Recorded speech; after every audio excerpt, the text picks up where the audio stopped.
Right, ladies and gentlemen, we are now recording. Welcome to Mixing Mondays on. I actually don't know the date. August Tonight, 10th. August 10th. 10th of August. How many days of lockdown is that? How many days of lockdown is that for you guys? Because I'm pretty sure you guys didn't all start at the same time as me. Did you also even start at the same time as each other? I started mine Different. technically was like March 16th-ish is when it started about in Vermont, or like the early stage of it hit for up here. Okay. Yeah, I remember March 13th, everything got canceled for me. That was the date.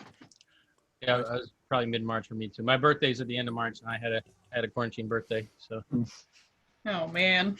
I've yeah, it got the was date March really 23rd fun. in my head for some reason. Right, Scott. Do you wanna lay out what we're gonna discuss this evening? Uh, so this evening, today, depending on what part of this chaotic world you're living in today, the topics we're going to first start out is what you consider a, what makes a good design system in your mind. So what does it look like? What kind of gear? What to you is even a good design system? And this is not a who's right. This is more just to get everyone's kind of opinion on the matter. And then kind of the second half of it is going to be less technical and more social. It's like, we always get told, you get the job, but it's like, we always, we either fake it till you make it or you just get lucky or whatever. But it's like, how do you keep going, get the rest, you get the first tour, how do you get your second tour, second gig, all that. Like, how do we each go about that? What have you found works? What haven't you? And kind of just that general idea of topic. So we'll kind of just start with the what makes a good design system, and I'll kind of start with my personal belief.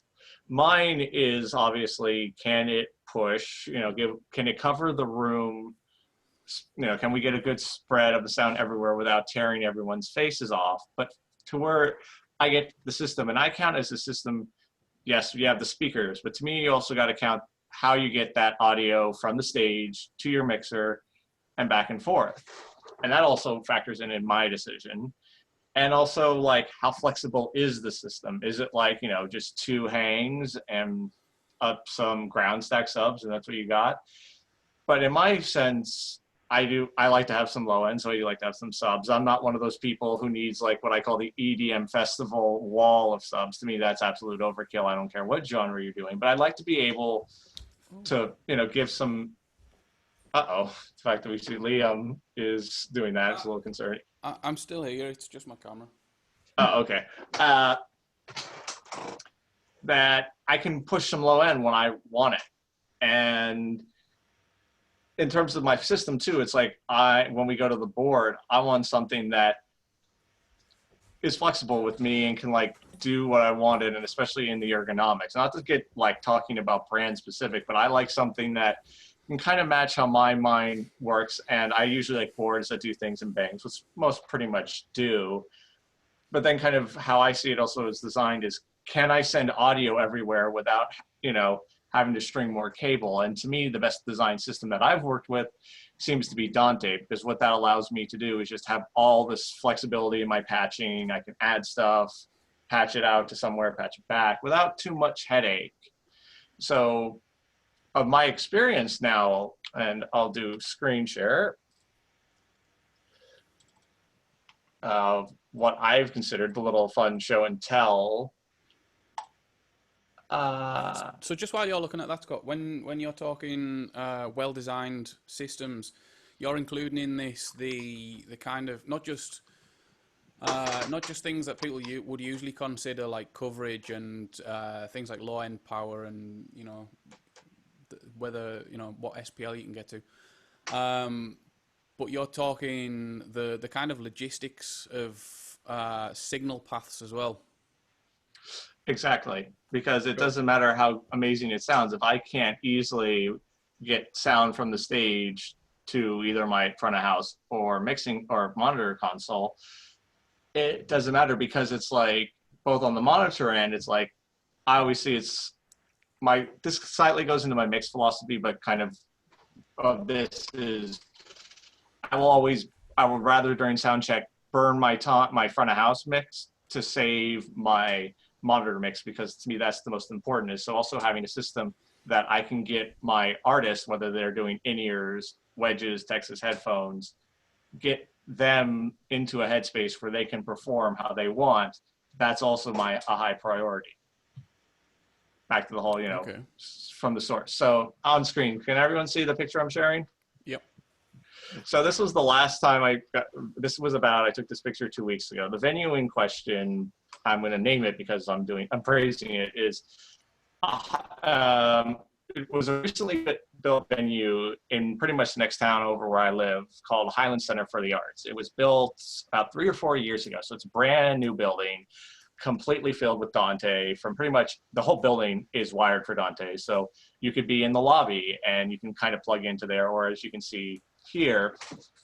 And as you can see, I have a wireless unit that I could easily patch right into that can use Dante. It was kind of weirdly patched that day, but I haven't, having the ability that I can just be like, oh, we need 8 channels of wireless. And I can just go, here you go, here's your 8 channels. And I can just patch it right in and I have it right there.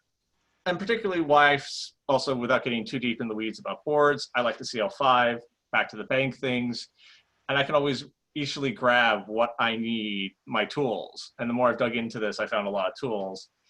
And what you can also see is being able to reach headphones. Well, that seems like a small thing. I like to be able to grab them. I hate like having them in a desk or anything because I don't know when I'm going to need them.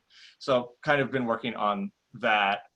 And if you notice the large amount of computers, I like to always have information. You can see one of them that's the Meyer Lake processor, so I can control my system from there, which during what I was doing this day, I needed that because, long story short, I needed to have the master very loud, but I didn't want to blow my head off. So I can turn that down using that. So already having the control, which is a running theme with how I like my systems designed, is control. I want to be able to control what's going on, which is why you also see another iPad, because I like to control. I'll have, even if I'm standing right at the board, I will often have my iPad with boards that have one screen, because I want to be able to like have my RTA, have the EQ, have the dynamics all going on. So if I would love to one day put in this picture, the Rog PM, I think it's the PM, I forget which one of the new ones they did where it was 3 screens. So this was eliminate a lot of computers. And one bit I want to kind of give access to is, well, we talked on another one, is you'll see that thing on the floor that looks like a guitar pedal. It's a MIDI controller, because a good design system to me too, with Soul Control, I like to be able to like not take my hands off my board when I'm firing off cues. So I also consider, like I said, this is part of my system. So that's enough about the actual front of the house. And recently, let me find the next picture if it'll let me do that. Jumping to this one briefly, the stage. This was a folk show that happened about 2 or so years ago, but why I also like the venue, as you can see here. Do you see my mouse or just the picture? I see your mouse. All right, cool. So these little, I believe they are Meyer speakers, but I forget I really like the design here, because I will use these for either vocals or an instrument that's getting drowned out. Because one of the downsides to this room is was actually designed to be a theatrical venue. It wasn't meant to take music. So, but the designers knew that when they were building it, so they also included these. So let's say just my vocalist is getting drowned out in the mix, but I know if I try and push it too much in my main, it'll just blow everyone away. I can throw vocals or an instrument that's getting buried into these, and the audience can still clearly hear the vocals. So that's kind of one thing I really like about the flexibility and control of what I can do there. Also, you can see this little panel right here. If we want to move the board around differently, depending on the act, I can be there as well with the board and patch into the Dante system. So I'm not just stuck right there, which is the typical front of house position. So another picture that might. And also another thing of getting to the stage, if you can see from here, it's easy for me, so I don't have to like climb up, climb down. I can just walk, pretty much takes me about 10 seconds from my board to my stage. So I can already access my system really quickly and the artists and communicate with them. Let's see what else. There's another picture. These subs, well, you can see the size about scale. Those things can kick. I really hard. I forget the exact Myers they are, but like I haven't even had them at their max. And like I 2 weeks ago played a really bass heavy song. I was just like, oh my goodness, this thing can kick hard. And I've actually had to mix right in this area, did a monitors. Front of house really liked their bass, but I wasn't blown away. I was like, wow, this is really, I'm pretty sure it's cardioid. So I'm like, hey, I'm not getting my face and body torn. So it's just already that they decided to go with a cardioid style one, which helps a whole lot with lack of reflections with the bass, just makes my life easier. Let me see if I can find the main hang, which will be the last one on. So that's the main stage again. And as you can see, it's only a mono one. And I'd even asked like some of the people who designed them, like, why did you choose mono when a stereo line array made more sense? They're like, we actually tried that, but the way the acoustics of the room worked, you would have a huge dead zone in the center if you decided to go for a stereo one. So it's kind of a mono stereo. The picture doesn't, let me see if I can zoom in. So you have you have the main cluster, but then you have two fills on the side. So you can still get a stereo image. So if you want to pan, that still gets achieved. And because of the nice rafters up top, I can drop room mics if I want to do that.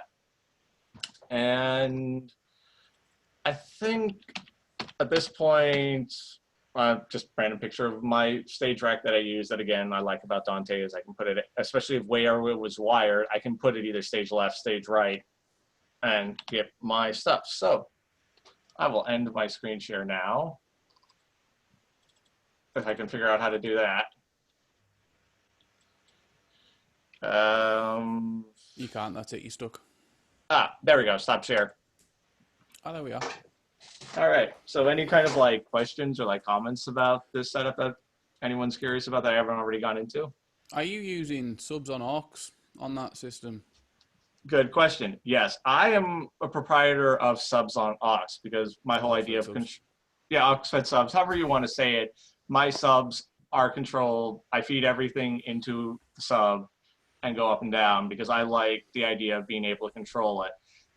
I don't like the idea of my subs also being on my mains because to me, especially I work a lot with live bands, so there's always that push and pull. For some songs, I want that sub to be in everyone's face. Other songs, I want it to barely be there. So I don't like the idea of having to reach for an EQ or really change the mix of the instrument in that. So that's why I prefer subs on Matrix, aux, depending on that. How about you, Kim? What's your approach to? Do you use aux-fed subs or do you just do a straight left right out? Depends on the setting. I was just thinking with these bands that I was working with this weekend, the wedding bands, I just run it off of a Matrix and I don't touch it. But that's mostly because it's just faster to set up because I only have to run one cable to each side and then the subs are fed from the tops. It's not perhaps the best way to do it, but we only have so many really long XLRs in that particular setup, so it was born out of necessity.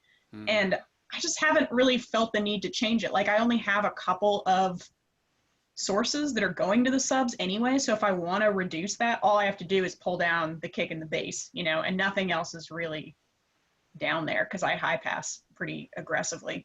But in a bigger system where there's more going on, where there's fills and there's subs and there's, you know, multiple avenues, I would probably do it on an aux for sure.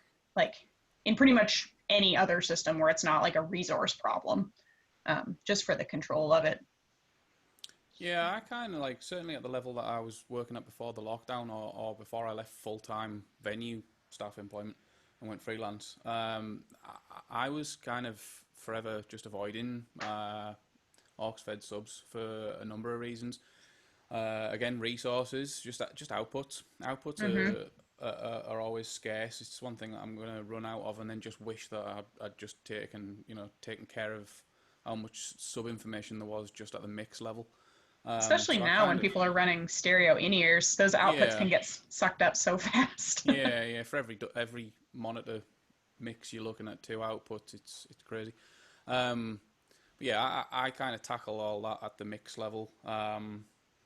Like you said, I high pass and low pass pretty aggressively.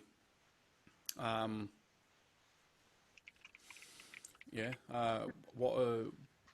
What were your other kind of priorities for a system? Like Scott sort of mentioned the logistics of signal Hmm. flow. Is there anything else that you look for when kind of thinking about the layout of a setup, or if you were to spec an entire system for a show next week, would there be something that would be at the top of your mind?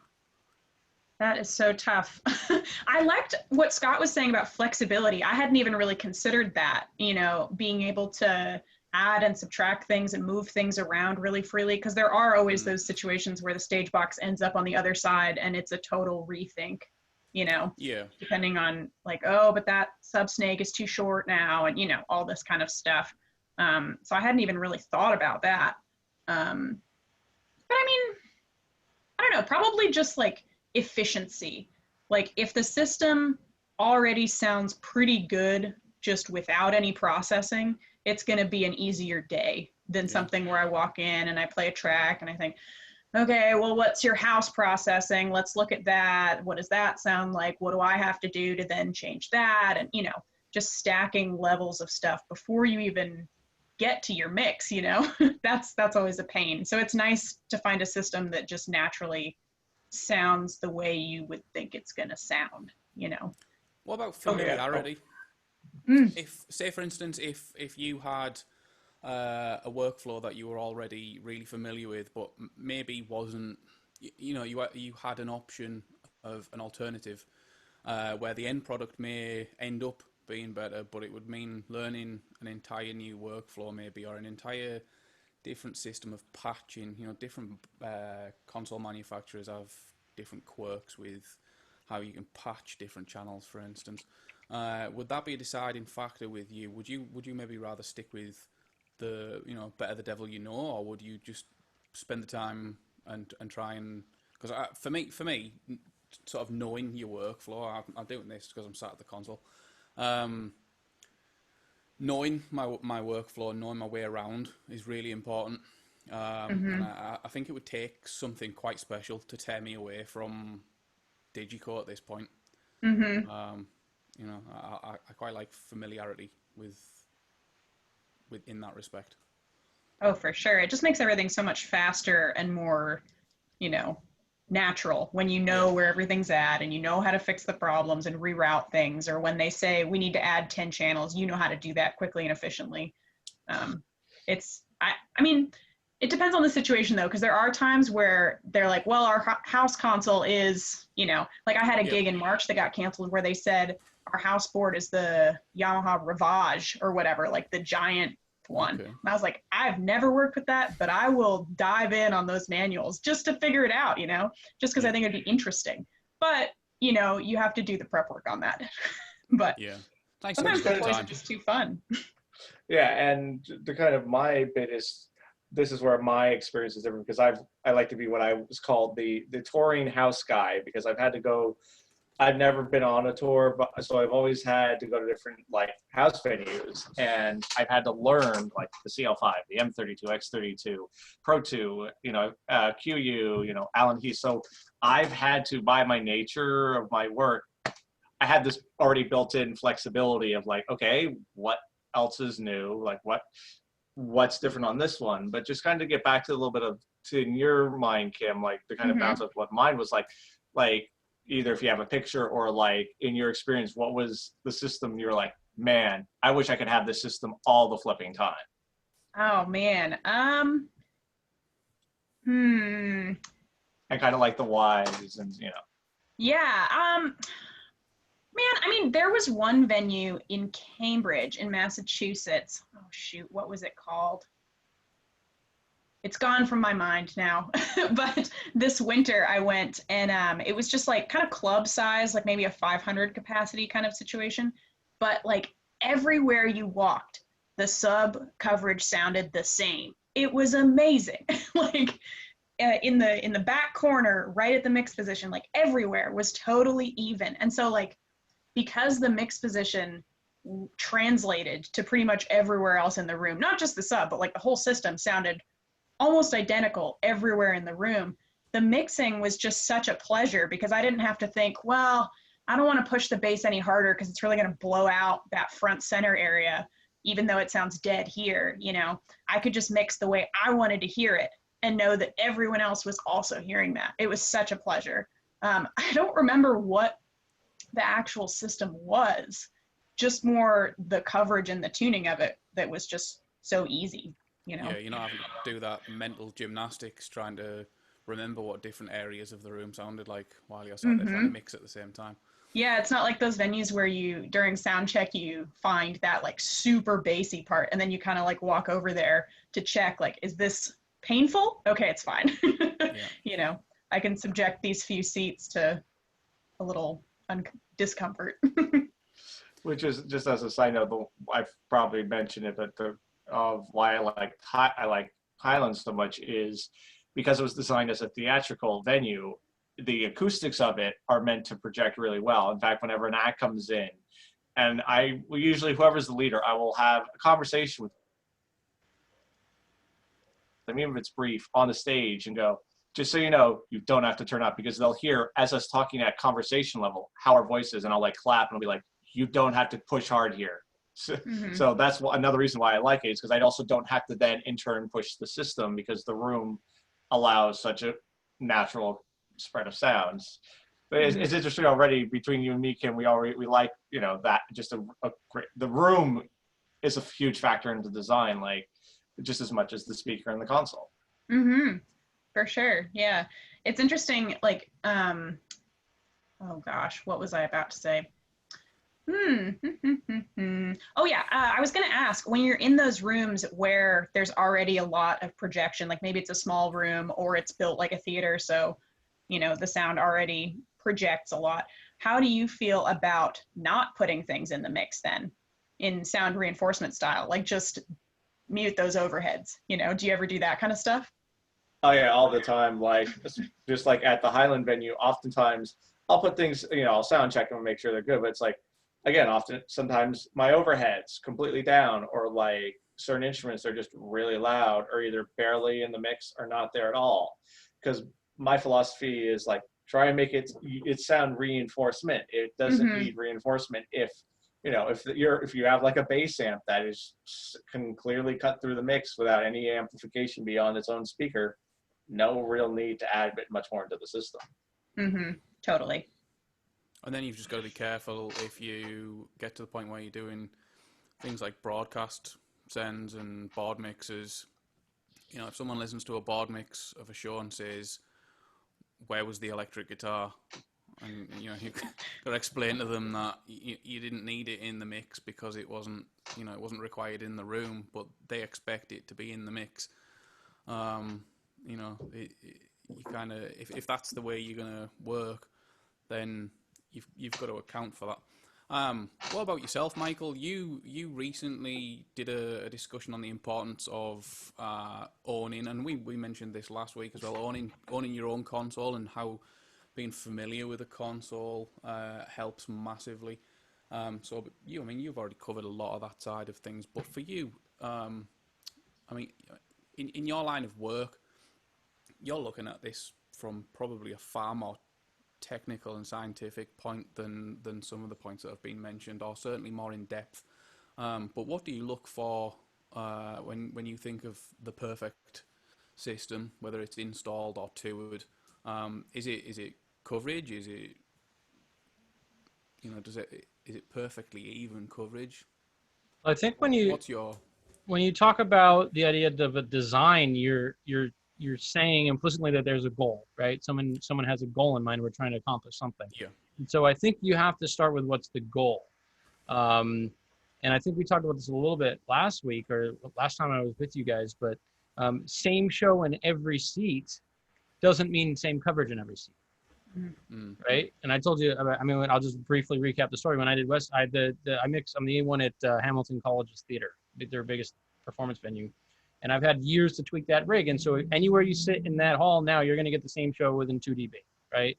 Which works awesome for all the talking head stuff they do in there.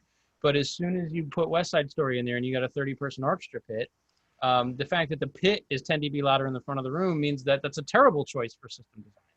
Because now I'm in the back mixing and I'm like, okay, the vocals seem like they're balanced with the band really well. And up at the front, people are like, we can't hear the show, right? So, you know, even saying like same coverage in every seat is not always the goal. And sometimes the goal has nothing to do with, you know, any best practice that we've ever thought of. That hall is super reflective. There's like 2 or 2.5 seconds of reverb in the midband. It's just a nightmare for reinforced stuff. And so you start to take these tenets very seriously, like don't hit the walls, don't hit the ceiling, right? The people aren't there listening with ears, don't put the energy there. And that's like your survival mechanism. However, I have one delay that way overshoots the back of the seating area and splatters against the back wall of the venue on purpose. And the answer is, why would I do such a thing? Because that's where the college president comes in. When she walks in and sticks her head in the back of the theater to see what's going on, that's where she's going to stand. And if she can't hear, I'm going to get fired. So to me, that is a design consideration, which is, this is the gig keeper, right?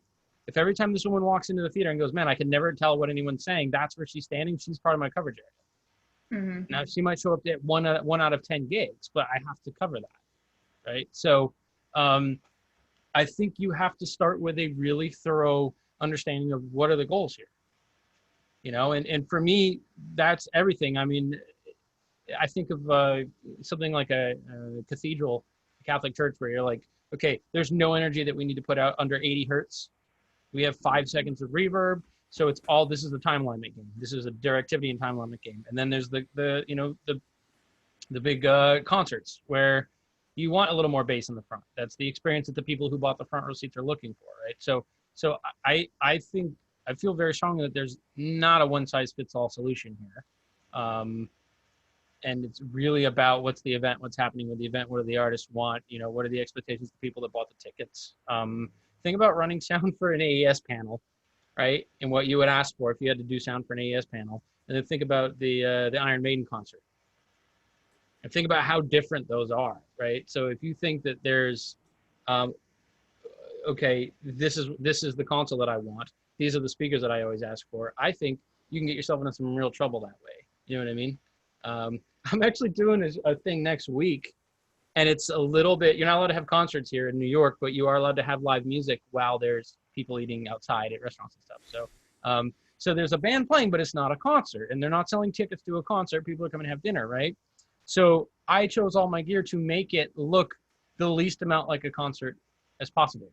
So I purposely chose the smallest subs I could find and a little two-way box on a stick, right? Now I could say, no, I want to bring the whole thing. We'll bring in the lifts and we'll bring in the line arrays, and like I could do that, but I'm not doing that because I don't want it to look like a concert, because it's not.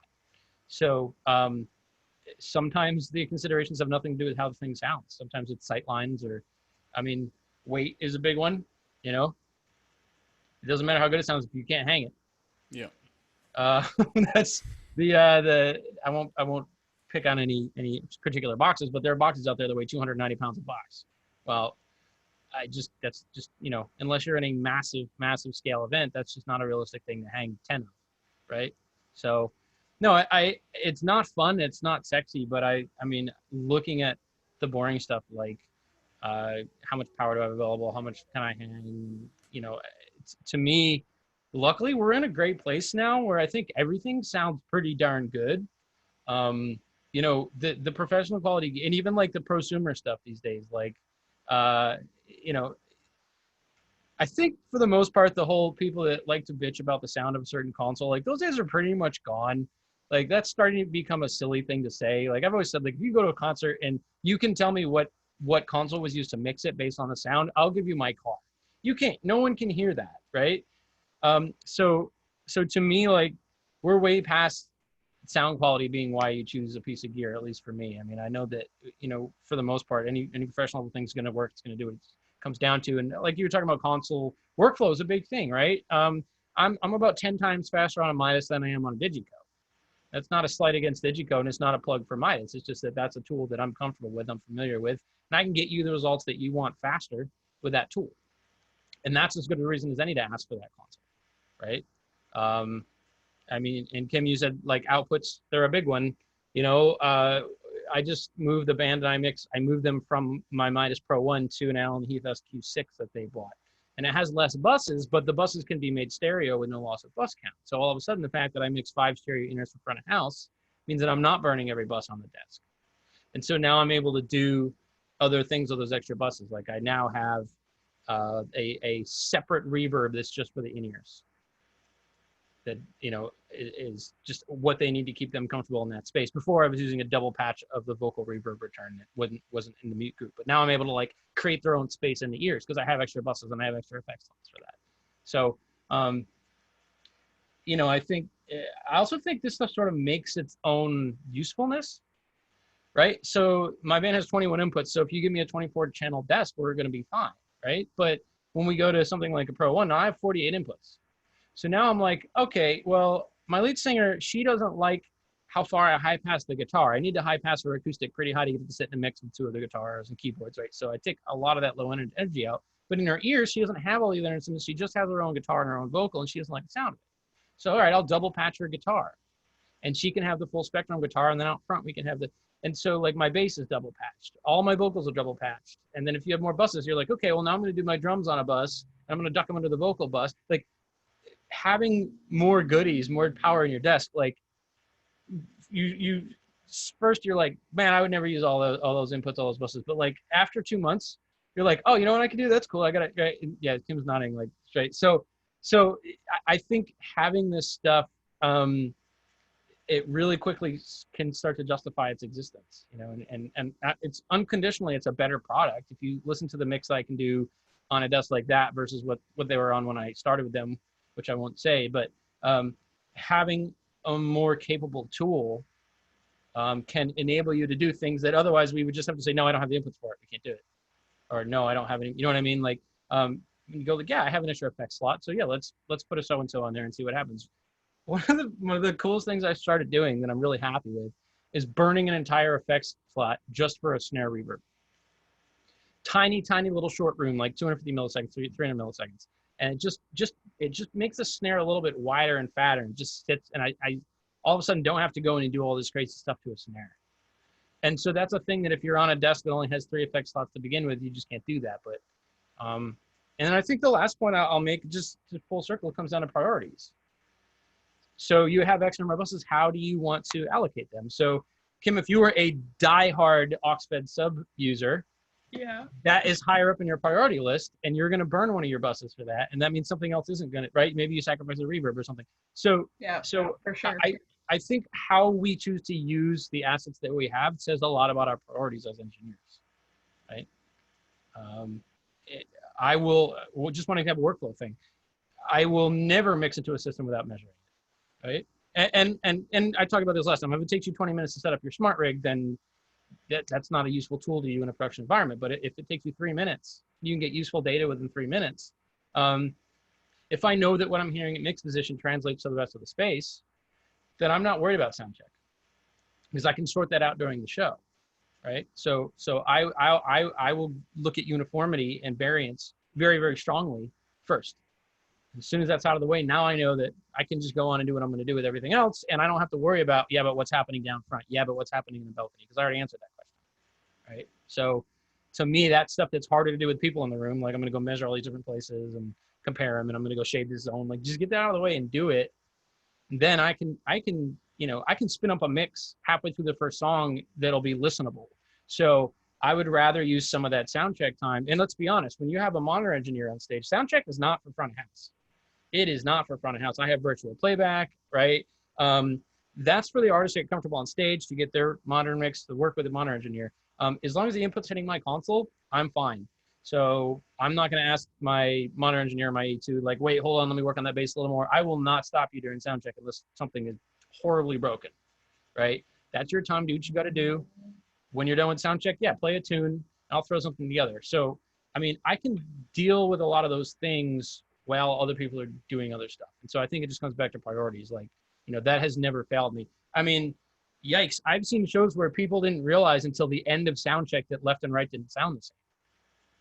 Talk about having your priorities out of order, right? So everything you just did with your board mix is now is garbage and needs to be redone, because that's a huge problem. So I mean, throw up pink noise or a track you like, or your voice through 58, whatever that is. I mean, Howard Page told me that he gets on the console and he goes, hey, and he pans it left, and he goes, hey, and he pans it right. And he's like, I know everything I need to know about your PA now.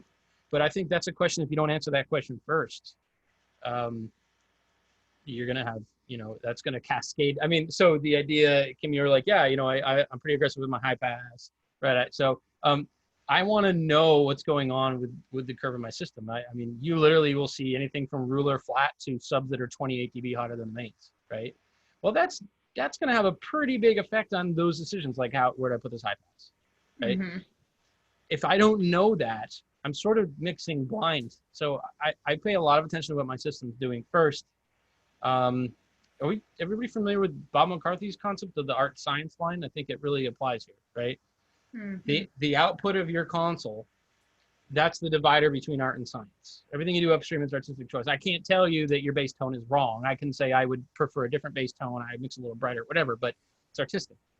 Once it leaves your console, it becomes what Merlin calls a waveform delivery service, right? So now it's all about, let's give everybody the same show. And so that's a technical goal. It's a scientific goal. It's an engineering goal. So like my whole thing is, I'm going to just spend 5 minutes getting that sorted out.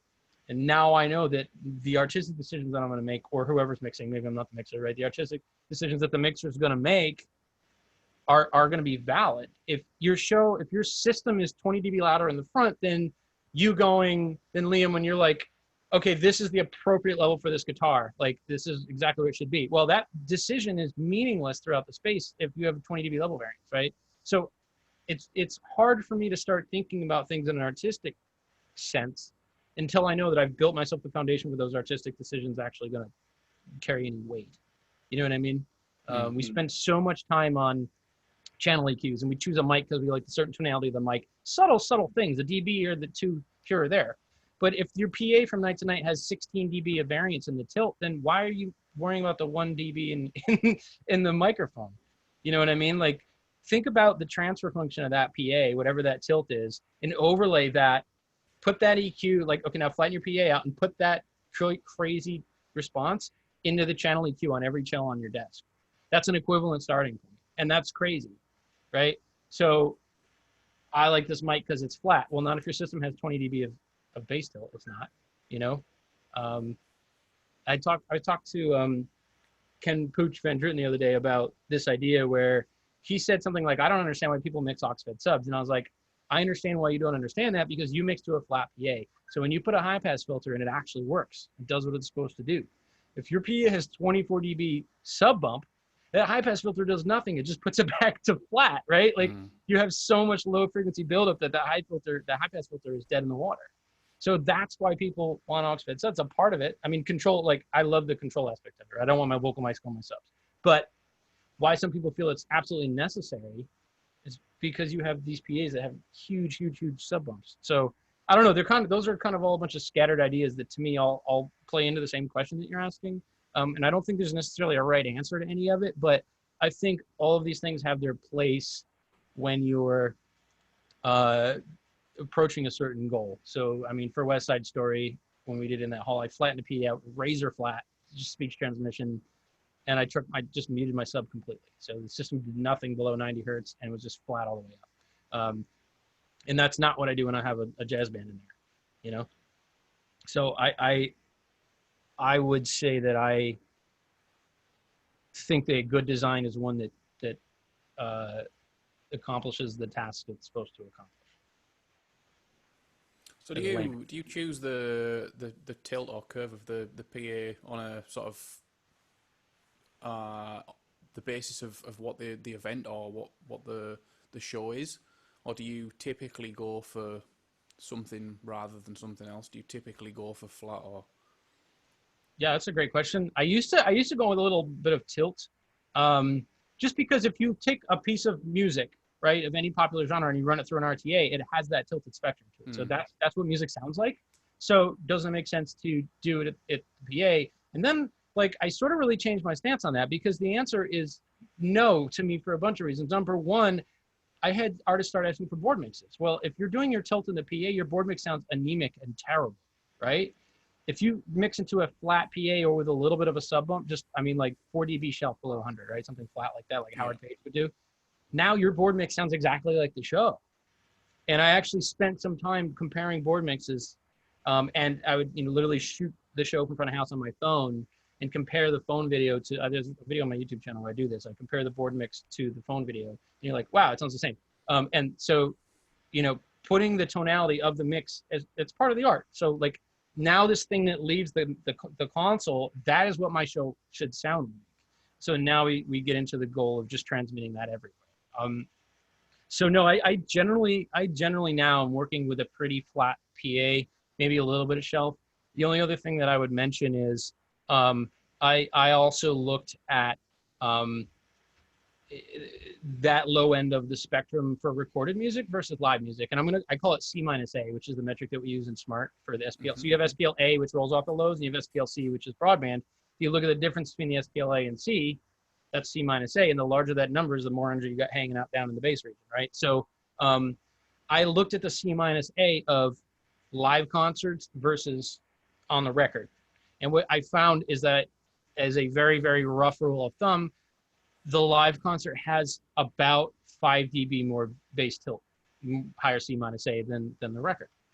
So it then follows that if my PA has a 6 dB low shelf below 100, I'm going to end up with a board mix that I shouldn't have to take back into Logic or Pro Tools and do anything to it. It should just have the tonal balance that I wanted it to from the get-go.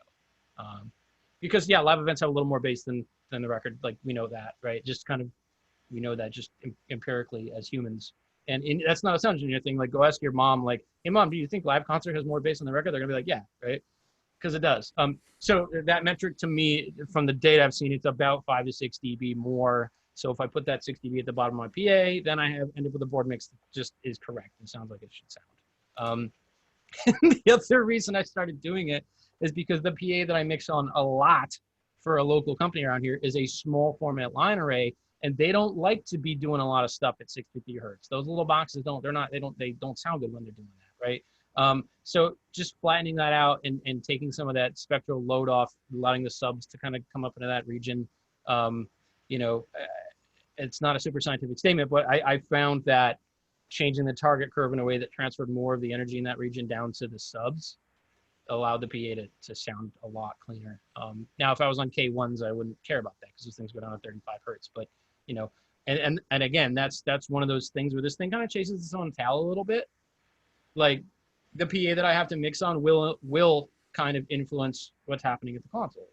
Those I mean, right? So there's no avoiding that. These things, it's kind of a big feedback loop. But likewise, if you're on a show where you have horribly underpowered subs, we've been on that show, we've all been on that gig, right? I'll pull my crossover filter down lower, right? I'll give the mains more of that spectral load, and so I start looking at how do I make the bass sound big and have impact without putting out a ton of 50 hertz, because I can't do that. So no, I think we like to pretend that we're in this like really nice kind of laboratory environment where we go like, here's my board mix, this is the reference, and I will now set up my PA to perfectly deliver that board mix to every seat. And in reality, that's not how it works. I mean, there are real compromises that I have to make because the venue is a certain way, or because mix position's in a certain spot, or because I couldn't hang as many boxes as I wanted to because there's a freaking video screen there and I lost that fight, right? So I think that taking the like unilateral, like, I'm going to start the board mix and I'm just going to follow this train of thought all the way down, like, I've ended up in some rough situations because of that. So I think, like I said, understanding the constraints, understanding how much PA I have, what are the characteristics of that PA, do I need to feed FM transmitter? Do I need to feed hearing assisted transmitters? Does the artist want a CD of this? I mean, all of those things, where's the signal going, right? Those are all things that will definitely affect what I'm doing at the console, but I also don't like the fact that, like, let me just remix my whole mix every night, because that sucks. So my solution to that is all of my buses, I usually mix to main stereo and main mono to drive myself. Those buses never leave the console directly. They always go through matrices, and the matrices drive the PA. So now it's really easy for me to feed front fills. It's really easy. If I have aux-fed subs at venue, I can just do that. If I don't, I mean, I can just adapt really quickly. I'm using my matrices as a little mini system processor. It's really easy for me to spin up a press feed, right? Oh, it's a mic level input on the press camera. Okay, I'll pull my matrix for the press feed down by 35 dB. There's your mic level send. Enjoy, right? So that allows me to be flexible in that way without just chopping up my board mix, which is something I don't like to do. I've talked far too much, so I'm going to stop talking now. No. One question I do have for you, Michael, before you do give up on talking to us. As we're talking about system design and system tuning, and we did start off earlier, I don't know if it was actually caught in the recording or whether it was before the recording started, we were discussing Waves plugins. What are your feelings on things that some people might consider to be, you know, a bit of a cheat, a bit of a corner cut in things like plugins like Tract? You know, as someone who works with Rational Acoustics, have you used Tract, the Waves plugin that links with Smart? So is your question specifically about like auto EQ plugins for system tuning, or are you just asking about people who just use plugins live to get a studio sound? No, more so the plugins along the Tract kind of route. I mean, I've used things like the DBX Drive Rack where it runs its own auto EQ. Sure. But as far as I'm aware, Tract's probably the first that actually uses data directly from Smart or any kind of third party software that actually takes the measurements rather than the plugin itself taking the measurements. So the DBX thing, well, all the ones where it's just like, hey, we're going to spray pink noise and we're going to make a flat line on RTA. Like, yeah. I hopefully don't have to dig into why there are some big traps there, right? Mm-hmm. Namely that most of the things that cause our system response to become unflat, right? Most of the causes for deviations are time domain. They're spatial. So they probably won't be fixed with if it's a floor bounce, you can't put an EQ boost in there and it's not going to come back. It's a cancellation, right? So the RTA thing, which is why the system optimization field moved away from that like 30 years ago, is because the RTA makes time problems look like tone problems. Yeah. It's really nice for it's a great mixing tool. I use it when I mix. It's really nice for a spot check, but I would not make alignment decisions because I can't see time. I can't see phase. And, you know, that's where you're going to get yourself into trouble. Tracts in particular, I believe, actually pulls in the full transfer function measurement. And the thing that's a little bit better about that is that you're doing a bunch and you're taking an average, right? Yeah. So when we start doing an average, our odds for success go a lot higher because we've averaged out all that spatial stuff, right? So the fact that your RTA mic might have been just sitting in an all and the floor balance was at 233, and, you know, a drive rack and those things will try to boost that back. They will put like a really scary, steep, severe filter right there. Don't do that. So the fact that you're taking an average, I think, means that you have a little more confidence in what's the tonal response or the space. However, I will say, and this is not a Tract comment, this is just there's a fundamental thing here, which is what makes a really good system engineer is knowing what to touch and what to leave alone, right? And a computer just can't have the context for that. So I can look really easily and say, that's a floor bounce, I'm not going to touch it, or that's this, I'm not going to touch it, or I would expect to see that here because that's where the mains and the front fills are trying to cross over, so I expect to see that little bump up on top. Like, a computer doesn't have that context, and half of the time when I see something in Smart, I go like, I don't even see it. I'm not gonna go after that. And a computer doesn't know when to go after it and when not to go after it. So that's my caution with that. I think the way that they've marketed it is, and I don't want to misrepresent, I have to go look at it, but what I recall them saying is it's for people who aren't touring with a system tech. So if your odds are nothing for this, it's better than nothing. And I think where people get into trouble is where they think, and it sounds silly, but people have asked this question, well, why instead of a system tech, why can't I just get a insert auto EQ device here, right? I'm like, I don't know, like you're talking about a person who's an expert in their field and has years of experience versus a $400 product. Like, do you think that's the same thing? Like, do you really think that's the same thing? And if you think the answer is yes, then I say go for it. But yeah, I think whatever tool you're using, there still is a point in that process where a human has to look at the data and make a call, right? Yeah. So some of these suites, not track, some of these tools, they go like, they spit out a curve and you're like, blah, there you go. And that's it. Well, what if I don't like that? You know what I mean? So I think, I mean, look, if you think it's a good tool to help you get where you're going faster, then I'm all for that. I'm all for getting the best results we can in the smallest amount of time possible. I'm all about that. And for some people, that's tuning with a 58 in your voice. Knock yourself out, right? I would hate to tell someone that this is the way I do it, and so that's the way you should do it. No, I think you should do it the way that gives you the best success quickly. I'm all about efficiency. But I am fundamentally unconvinced by any device that claims to bypass the part where a human has to look at it and make a judgment call based on context that the computer doesn't have. And I don't think Tract is guilty of that. I haven't spent a lot of time playing with it. So, you know, I think I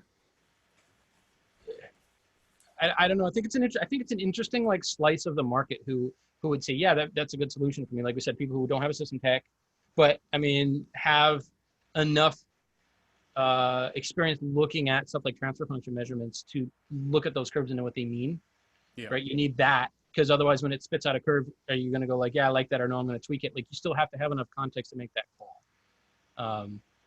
So again, I'm not, you know, I'm talking about, will we ever get to the point where a human doesn't factor into a system optimization process?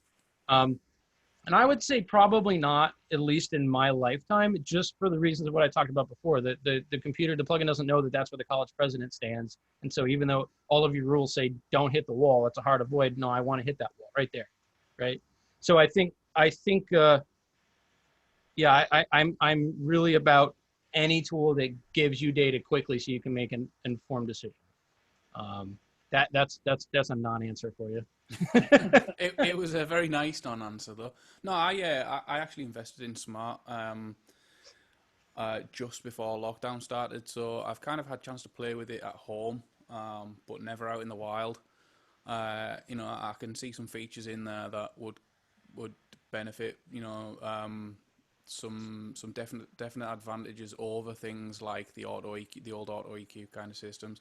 You know, you can limit what it can affect both in terms of frequency range and amplitude. Yeah. You can, like you said, you can merge or take an average of readings, so you're getting an average. You can store curves. You can actually take a measurement of a system that's already tuned and save that as your curve for it to reference to in the future. But like I say, I'm not sure how I'll feel about these things. Well, I mean, I would also say I don't run waves live when I'm mixing. Right. None of the consoles I own, none of the consoles I work on regularly have that built in. There's not a lot of Digico up here in upstate New York. And so, you know, to me, that's not really a serious thing, because there's like, I'm not going to go get a computer and a wave server and the card from like I'm not going to go through all that process so I can have an each, right? So again, I think it's one of those things where it doesn't make sense for your production environment. Now, if you're on Digico or you're on an LV1 or something where like, yeah, I can run Waves plugins all day, right? I don't have to spend a cent. I don't have to go get another thing. That's a very, very different situation. Mm-hmm. So, you know, I think it's, you know, again, it's about what makes sense for you in your contracts. I mean, I would love to have like a Wave C6 or an F6 on my lead vocal, but having that one plugin on one channel to me is not worth spending all the money I would have to spend and getting all the stuff to. And honestly, I don't even know the computer in front of house, man. I have so many freaking computers at my shows. It looks like NASA. I'm good. You know what I mean?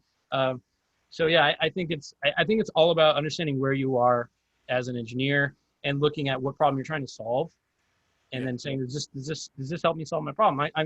I get a little fidgety when I see people like, hey, should I buy a Lake? I'm like, what are you gonna do with it? They're like, I don't know, I just want to have DSP. Like, I mean, something sounds weird. like, why does it sound weird? Is it a thing that you can fix with the ESP? You don't know. Like, what if a driver's blown out? You know what I mean? So, I think a lot of money gets wasted in our field because it's a solution to a problem that we maybe don't have, you know? So I'm really into like identifying what's the issue here, what are we trying to accomplish, and then what tools will help me accomplish that.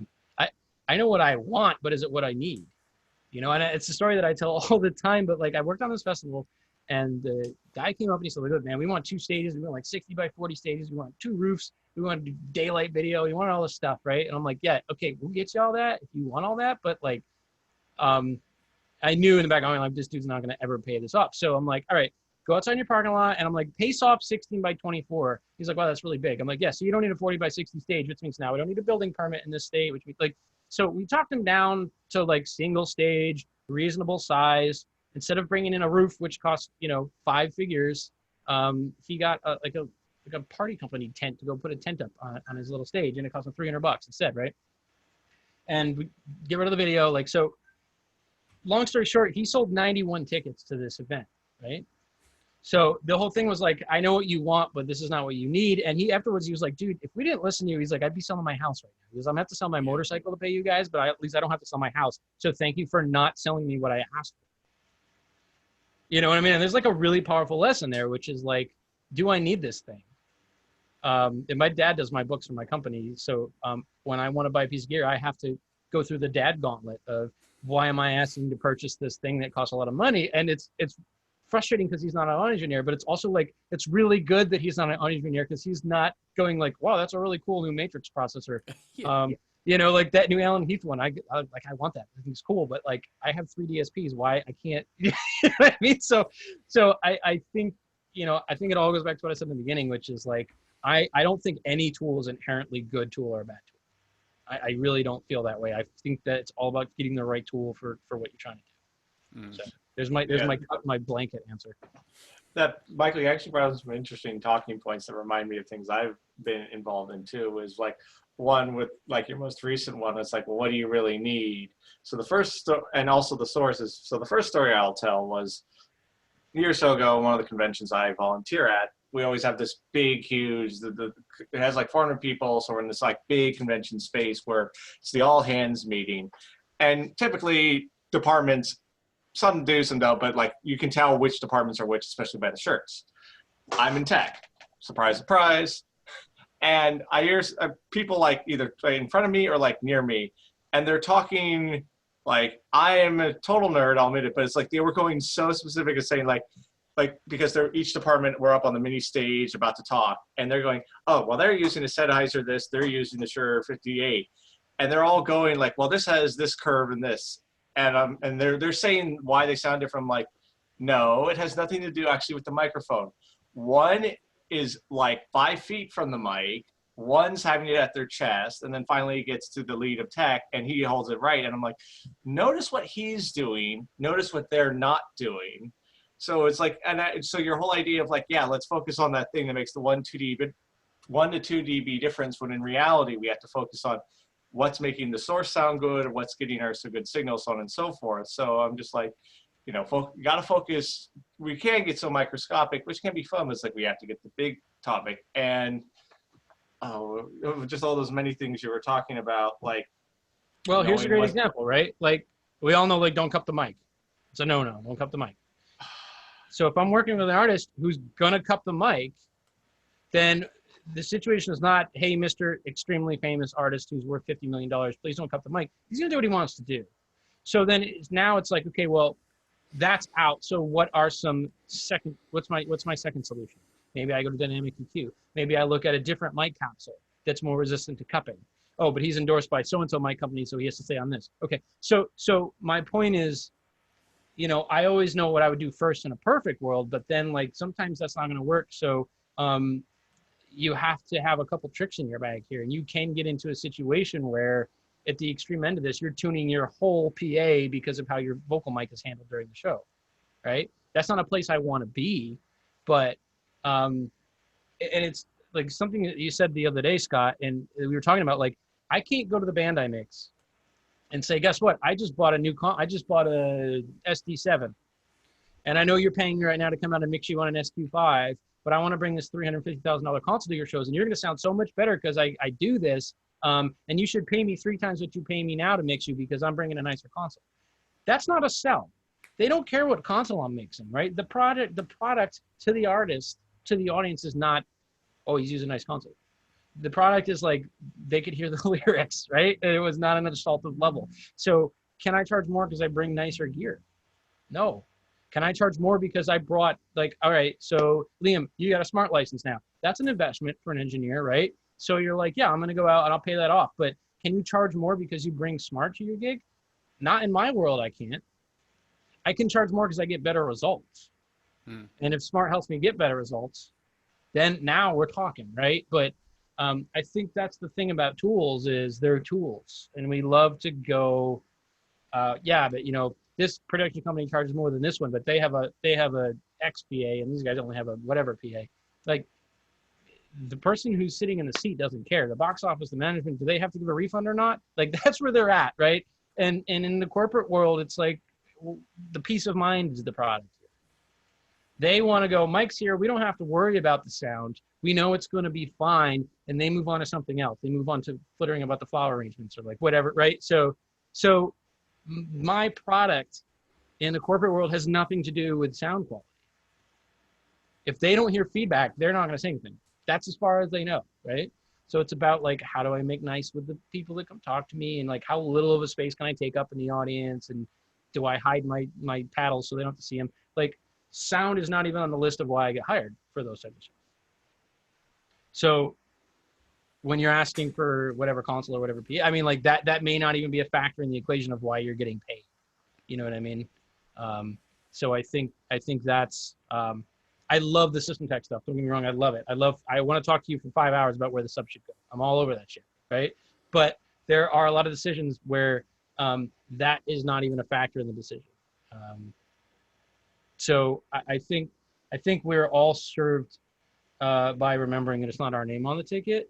And, you know, it's like, I think you said it last time, Scott, like, yeah, we're supposed to be invisible, right? Like, we're not supposed to be, we're doing a good job if no one notices us. I think I'm paraphrasing terribly something that you said.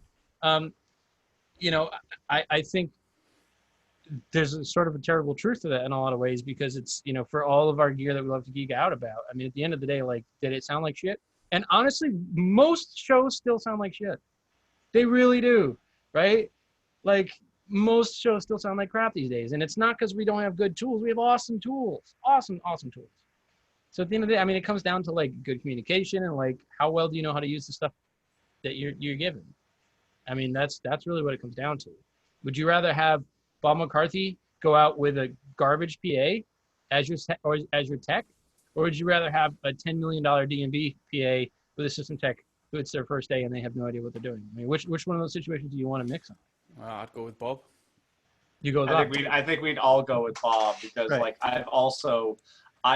I started, I'm sure everyone has this version. I started on an absolutely like trash system, like what I like to call rusted GBLs. And whenever someone says, how the hell can a speaker get rust? I'm like, trust me, this venue it was possible, but like, you know, you could tell it wasn't the best, and like a Persona's 24 and, but I had some shows. In fact, my mother saw a Broadway show that I was just like local crew on, had nothing to do with the mix, but she was like, I've heard you mix better shows on that junk PA than that sound system that was probably worth more than the building we were in for the tour. So it's kind of like that. It's like, not saying I'm the best mixer, but it's just that comparison of, it's like so many other factors beyond just a really nice sound system. It's the operator and all that. So, Well, I mean, I'll flip it around. I did a show the other day where they brought me, the band's like, yeah, we'll bring our own PA. And this is some friends of mine, right? Like, they weren't paying me to be out there, but I was like, dude, I'm bored as shit. Like, I'll come out and mix you guys if you want, right? So I go out there and they bring me 2 powered speakers from different manufacturers. One's got a blown out woofer, the other's got a blown out tweeter. Now what do? I got to mix a show on these things, right? So I would argue that it's in those situations where we have extremely unoptimal, is that a word? Unoptimal stuff, that it really, really matters how well you can work with those constraints. And so, I mean, here's a question that I would posit to the group. You know, how do you go about, I'm going to use the word training, training the people who make the financial and budget decisions and the gear decisions. If you work for a company, the head of the company, right? How do you go about training them to give you what you ask for? Meaning, how do I establish trust with the guy who owns my company, who's a lighting guy, right? The company that I work with here locally, he's a lighting guy. He trusts me on audio. So how do I get to the point where when I say, I know it's a problem for you, but I really need my subwoofers to be here on this show, and he doesn't argue with it? Because you can't pull out Bob's 525-page book and flip through and go like, see, right? That's not effective. So I want to, you know, I think how do we get to a point where they trust that, oh, if he's asking for this, there's a reason for it, and I should trust him. And like, I mean, we did a thing on a SL100, the little mobile stage truck. And he's like, no, put your subs on the deck. I'm like, that's not a good idea. And he's like, no, put them on the deck. So sound check, all the rattlings are brrr, like just rattling around like crazy, right? And I'm like, this is why I said I didn't want to put the subs on the deck. And he's like, okay, put them on the ground. But we haven't had to have the conversation about where the subs go after that, right? So, I mean, is it just a bunch of things like that where you get good results and you build the trust? I mean, I'd be interested to hear what y'all think about, you know, who've been in that situation of how do I get what I asked for, and how do I, without having to fight the engineering battle, because that's not, it's not, you know, to techno babble that people don't understand. Yeah, people don't want to, like you're talking about people hire you because they don't want to think about it. It's the same thing, you know, like my boss does not care, you know, why it works. He just wants to know that it works, you know. I think it just goes back to trust, you know, like if you work with someone long enough and they've seen you pull it together in suboptimal or non-optimal situations and make a show happen, and, you know, you do a good job enough times, eventually they're just going to trust that when you say, this is not going to work at all, they're like, oh, well, they made it work so many times, they must know, you know? Yep. Yeah, and I think, you know, the other thing I think is I have to be really careful, because it's like a switch. Like when I'm talking to fellow technicians, or we're talking about a smart class or something, like we're inherently using, it's a language, right? We're inherently using super complex terminology that mean very, very specific things. There's a lot of math involved.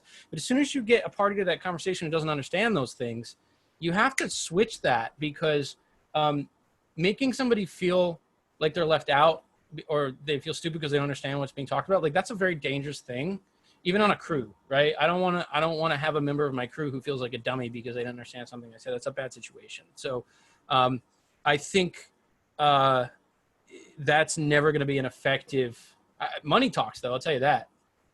Like, oh, you're bringing in an AC/DC cover band and you're only giving me X boxes per side. I'm like, okay, you're going to be in the limiters for 2 hours, and then you're going to be buying a bunch of high frequency drivers. So I know you don't want to spend money on getting 2 more boxes per side, but here's how much it costs to replace your whole PA when you blow your drivers out.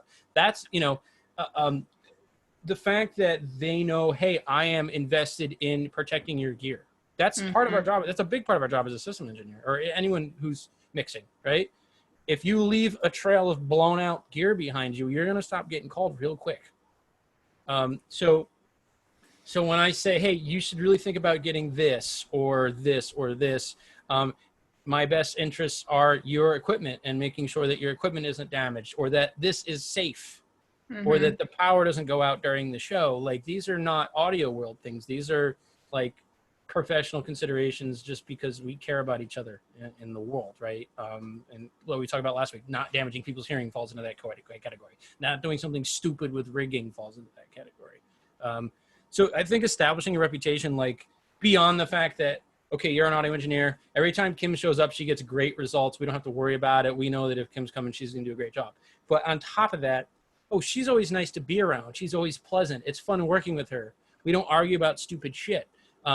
She did me a favor, and she moved this thing over here because I'm the lighting person, and I know it was an inconvenience for her, but it really made my life a lot easier that I could put my light here. Like, you know what I mean? Being a committed professional on a job site goes a long way, I think, towards getting what you're asking for. And my friend Ryan John, he mixes a bunch of huge pop artists. He said to me, he's like, I asked him, like, dude, how you get all these gigs with huge pop artists? And he's like, I'm a decent sound engineer. Now, he's being modest because he's a very, very good mixer, but he says, I'm a decent sound engineer. He's like, but I'm a nice guy. I'm the kind of guy that people want to be around. Like, you know, people are happy. Like, do you want to, I want to be in a professional situation where when people see me walk into the venue, they're like, oh, good. this is gonna be a good day. You know what I mean? Like where people are happy to see me, because I'm sure we can all think of gigs that we've had where you're like, oh shit, that guy's here, that guy's a dick. You know what I mean? Like, you know, like I can think of some house guys that I ran into on tour where I'm like, I hope I don't ever have to work with you again because you're a dick. You know? Like just don't be that guy. I think more than anything. And a lot of people turn out a decent mix. It's decent, it's acceptable, it's not great, but because they're such a nice guy, they keep getting called back. And I think we have to think very hard about that. I mean, there's a reason for that, right? Well, Michael, you brought like the best. I couldn't ask for a better transition to kind of the second half, because I think You're welcome. I don't even remember what the second question was. It was accidental. The check's in the mail. Okay. It'll take about a month because of, but anyways, is like, that is kind of the topic of like, well, you know, we all can get up the first gig, but it's like how to keep the gig and how to get future gigs. And that is the key bit. It is like, of people who I've worked with where I'm in sometimes the position to like choose my crew. I already know like when this all resumes. I'm like, not going to pick them, because, you know, they're all a bunch of pain to work with and I don't like working with them. And I was like, I want to put these people. So you already kind of talked on, is like, how do you work with, you know, these AAA, you know, pop artists is the first bit, which I'll kind of start with the answer to the question is like, yeah, we all obviously know, don't be an asshole. That's the first bit. But it's like, I kind of want to hear other people's, like, I guess I'll probably pipe in at some point. It's like, what do you think you do, or what have you seen that other people do that, you know, get them the gig, after, you know, get them the next tour, get them the next, you know, whatever, where fake, you know, gets more work. Like, I can start talking about like not being a jerk. The artist that I most recently did a tour with, he said at one point, man, it's such a difference from our last guy because you don't leave a trail of angry house engineers in your wake. You know, like the last tour that they did, every house engineer always hated his engineer and they always had some sort of battle. And like, I was just trying to, you know, be a pal because they're there to help you out. But I didn't really think anything of it. But he was just like, it's just so awesome that like the house people like you. And I was like, man, that should be how it is, you know?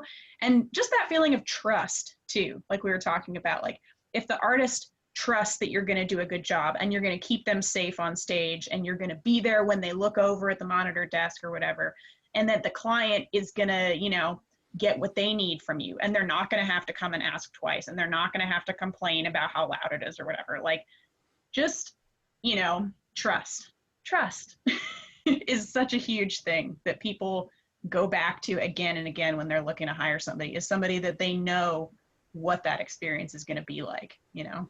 And don't underestimate the value of that, including in a financial sense. The band that I work with has had many a sound engineer, and I probably charge them twice what every other engineer they've ever had has charged them, but they never looked back. And it's not because my mixes are better. It's because they trust me. It's that, and they know that I'm very honest with them. I mean, after every rehearsal, I sit down and go through the board mix with them. We get an email chain and, oh, hey, you know, the guitar tone here is a little funky. Can we look at that? And guys, the harmonies are like, I'm honest with that. Now, it's not a one-off thing. Don't do that. But I've been working with you guys for years, and we're at a point where we have established enough mutual trust that I can straight up say, hey, you're singing the wrong notes there. It doesn't sound good out front. I had to bury your harmony. Like I push them to be better, and I bring my knowledge to the table, not just from an audio perspective, but just what's working musically. And they, you know, if I tell them, hey, your tone's a little bright there, I would use a different pickup for this solo. They go, okay. And they do it. And, because they trust me and they value that. And those aren't always fun conversations. Like no one likes to be told that what you're doing sounds bad, that you're singing out to, like those things just don't inherently feel nice, especially if you're a musician, right? Like musicians are like they're really like emotionally connected to what they're doing. And that's, you know, but, I think you nailed it, Kim. I think the trust is probably more important. I would even say that when you go out and you hear a band and they sound absolutely awful, that's probably why that person is still with the band, even though they are doing a terrible job mixing. It's probably because they're trusted by the artist. So I think that's hugely valuable. And that Mhm. will allow you to have a great career and make lots of money and be well respected. I think you nailed it. I think that's perfect. It's funny because being trusted by the artist and being honest might not always be one and the same thing. I mean, you said, like, in the example you just gave there, you could go and see someone who sounds awful, but the engineer's still got their job. I bet they're not going to the artist at the end of every night and going, "No, that sure sounded terrible. That sure sounded terrible. Yeah, it still sounds terrible this week as well." You know, it's one of them. It's kind of a how to read the room kind of situation as well. And we've timed this one really oddly, because I don't know if anyone's seen today's video release from Pooch and Chris Raybould, but they actually titled it as something along the lines of how we got to where we are, but most of it was talking about, like, how they got a job and then kept it. So it's a lot of the same conversation as we're having now. And Pooch actually mentioned the thing that you guys did yesterday or within the past cool. couple of days. Yeah, Thursday, my little Yeah. festival, powwow. Yeah, it was a great time, man. He said it was brilliant. He said it was it was really nice to be talking audio with people again. But yeah, it's, so, some people, whether it's an artist that you're needing to keep sweet for the sake of future employment, or whether it's a venue manager, whether if you're working as venue staff, it's kind of knowing how to deal with that any one given person. I've worked with people in the past who kind of need their ego stroking, and the best way to get something from them, and the end result being that you keep working for them, is to somehow plant the idea in their head that the thing that you want is actually their idea, and then when it works out really well, that they're patting themselves on the back, and then I think there's this kind of this psychology of I like Liam working here because I remember every time he works here, I feel good about myself, kind of, there's just that association. But has anyone else ever had anyone who they've kind of got, rather than just the usual telling them straight or keeping them sweet, is it like, has anyone had those employers where you've kind of got to stroke the ego for the sake of keeping work, or kind of make them feel good about themselves rather than telling them what you maybe want to tell them? I mean, shit, anybody ever work in a recording studio? Holy cow. That's the whole game, right? That's it. I mean, my lead singer, if she doesn't feel comfortable, she immediately doesn't feel confident, and then the show goes out the window in a matter of 10 seconds, right? Yeah. So I'm very, very sensitive to how much, like, the bleed makes her really uncomfortable in her ears. If she's not getting a good fit, sometimes she doesn't know that she's not getting a good fit, but I can hear it based on what she's asking me for to change. And she likes a big shitload of reverb in her ears, and if those things change, she immediately feels exposed, and she will pull back off the mic, and she'll start missing verses. And so I think she, even if she's having a bad night, it's important for her to be told that, yeah, everything's cool. You're great. Just keep going. You know what I mean? So she starts to doubt what she's doing, we're going to have a lousy show. Nobody wants that. So that's part of the trust, is keeping her comfortable and reassuring her that she sounds good. I can hear when, and I think, part of this is good engineering, knowing those artists well enough. I know when she can't hear herself well enough. I know when she needs more bass in her ears, because I can hear her searching for pitch. You know what I mean? I can just tell by what she's doing on stage if she's not getting what she needs in her ears. And that's tricky because all my guys are older. They're all in their 50s and 60s, and they have hearing loss of varying types. And so I can put on their in-ear monitor and go, like, sounds great to me, and they can't hear shit, right? So that's part of it, is really learning what they need to be comfortable. I actually made them get hearing tests and bring me the audiograms.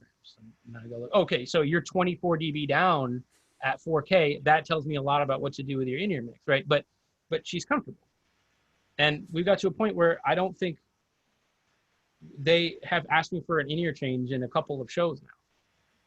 We just plug it in and they're good and they're off and running. And so that took me a long time to get there to be able to spot when they're comfortable and they're not. So I think you're absolutely right. Trust doesn't always mean brutal honesty. I think it means that as soon as they start worrying, I wonder if I sound bad out front, I think the horse is out of the barn at that point. I think you're in a lot of trouble, right? And there's nothing we can do with the console to salvage that show. So I think part of it is learning how to talk to who in what way. Our lead guitar player wants to fucking know if he's out of tune or if he's not, like he wants to be told like, hey, you're fucking up. Like he wants that. And I've had our bass player, he said to me the other day, he's like, dude, you asked me to turn down twice and I didn't do it. He's like, fucking yell at me, man. He's like, if I don't hear you, he's like, keep yelling at me, right? So like I did what any engineer will do, which is tell him twice and then I'm not gonna say anything after that, right? But he's like, no, I want you to stop me and tell me. But our lead singer, like it's very important that she's comfortable. And so I will just check on my talkback every 3 songs. Hey, you good?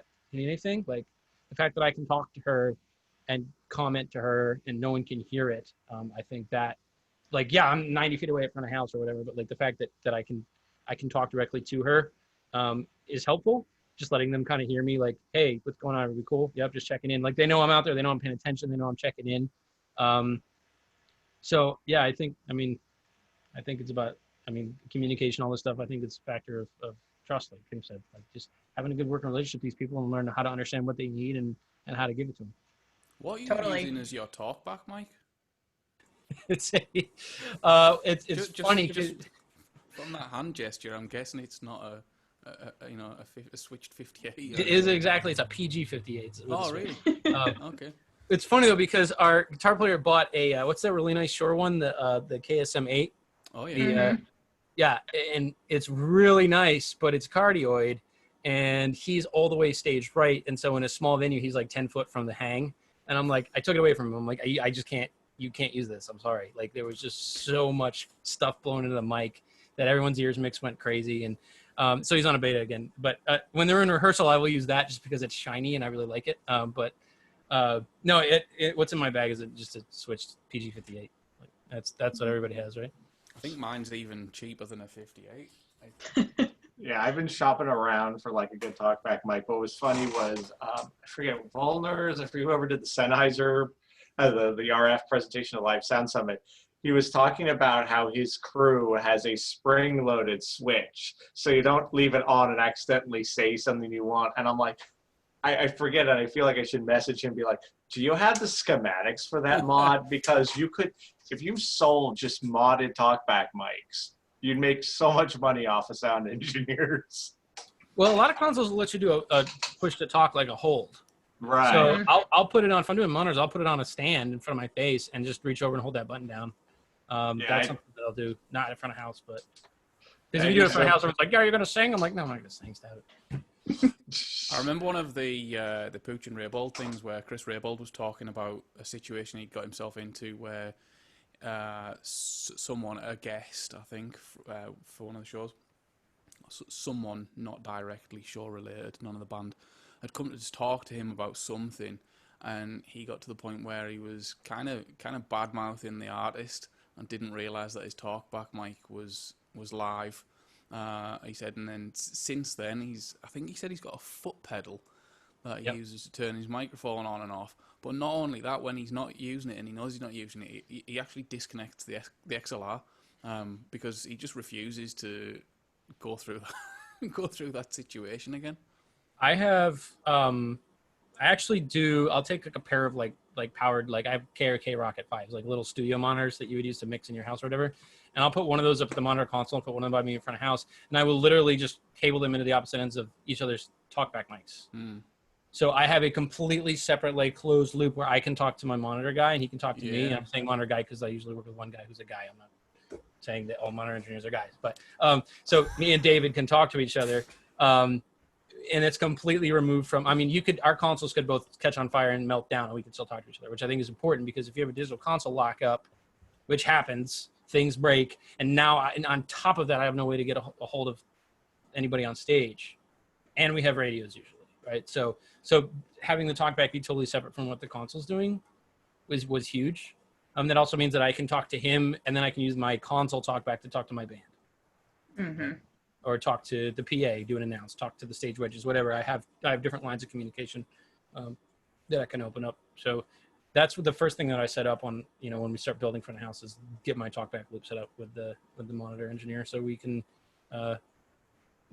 stay in touch. And when we do our line checks, I'm on that the whole time. I'm just like, it's coming to the PA, it's not distorted. Yeah, I'm good, man. And that's it. So I'm not dialing shit in or anything like that. So no, that's huge.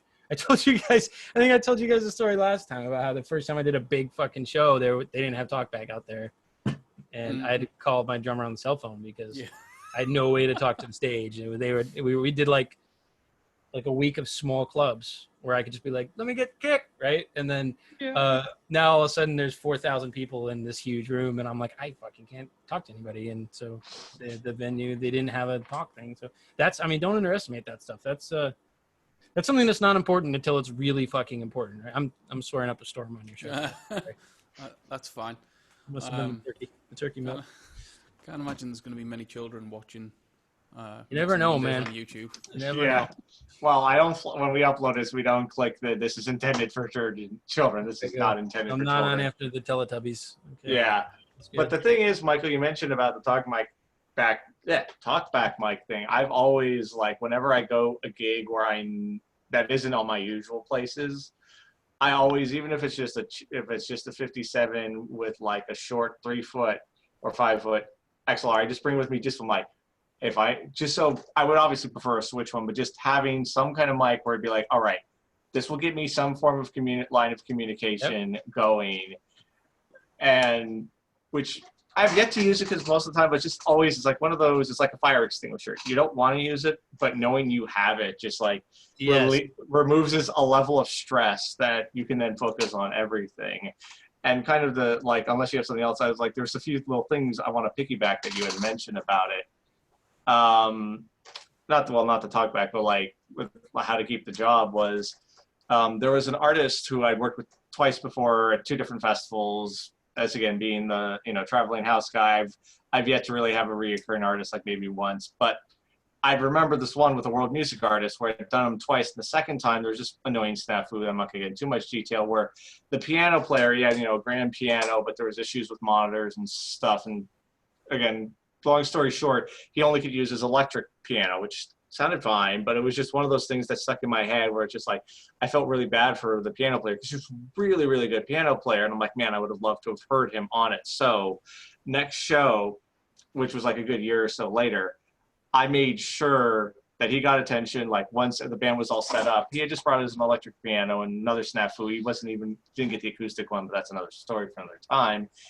I made sure to give him attention, be like, all right, like he's playing around, and like it was one of those electric pianos that has no speaker. So I immediately, priority number 1 was throw it into the monitors, get him at least something. It wasn't like optimal. It was like he can bang around and get warmed up, and he was appreciative of it. And then through the night, it was at the venue you saw me before. So at one point, I just kind of did a little bit of it. I could just tell like something was a little off. So I went up to him. He's like, yeah, can I get a little bit more highs in it? So boom. And it was like, I did a few other little things on that gig. But what was interesting, I was also the person who pushed the management to get that band because I liked working with them. The lead singer and leader of the band, after the show, unsolicited, he walks up to me going, are you doing anything this summer? I'm like, I have this one event, but apart from that, I'm free. He's like, keep in contact. I like how you work. I want to have you as my sound guy for this show. Now, of course, COVID happened and that shows it, but it was just that idea of like, and it wasn't those, we'll have lunch, but it was like, you could tell he wanted to have me. So it's just one of the many things. So let me ask you a question. Did they hear the house mix at all? Meaning, did they know how they sounded? Did they offer you that job without even knowing how good your mix was? Because I think there's a point there to be considered. Yeah, there was not. They didn't hear at no point did the band ever leave. It was the Highland I showed you. They stayed on that stage, which you can kind of hear the house mix. But the point is, at no point did any of the members, do the Prince. So that's the answer to the question from earlier, which is how is this guy still employed even though his mix sounds like shit? And that's the answer right there. Yeah, it's caring about. Right. I cared about it. And the other things I did for that one was, like I mentioned, long story short, things arrive at weird times. I burned my front of house time for the sound check. I focused solely, it was a 6 or 7 piece world music band. I solely focused on solving issues with their monitor. So the minute opening number happened, their mix was pretty much set. So it was that idea. And what it also had helped, it was a picture of luck too, where the previous gig, they had apparently an awful situation that the person there had no clue what they were doing. 7-piece band, 3 monitors between them. So I pushed to give each one of them a monitor and just did little things. And it's things, at least in my experience, one of the many things I found is caring, because there seems to, unfortunately, we all know the stereotype of the jaded, grumpy sound person. And my goal is always to not be that person. I always care. Ken Pooch even did a whole presentation. What his was like, how did I get here during Live Sound Summit? One of them was, greet the artist with a handshake, not a talk back. So I always, on that, especially that gig, was I met them on the stage. I talked with them and had conversations. So when it got to sound check and I'm asking them, can you turn down? Can you do this? It wasn't like, who the hell is this guy? It's like, oh, okay, Scott wants this. So it's building, a relationship and trust. And also when I mentioned, the last 2 gigs, they're like, oh yeah, cool. Now we remember you. So I did have that advantage, but I've also had to learn, as being the traveling house guy, how to build trust when they have no clue who you are and never worked with you. So it's things like that.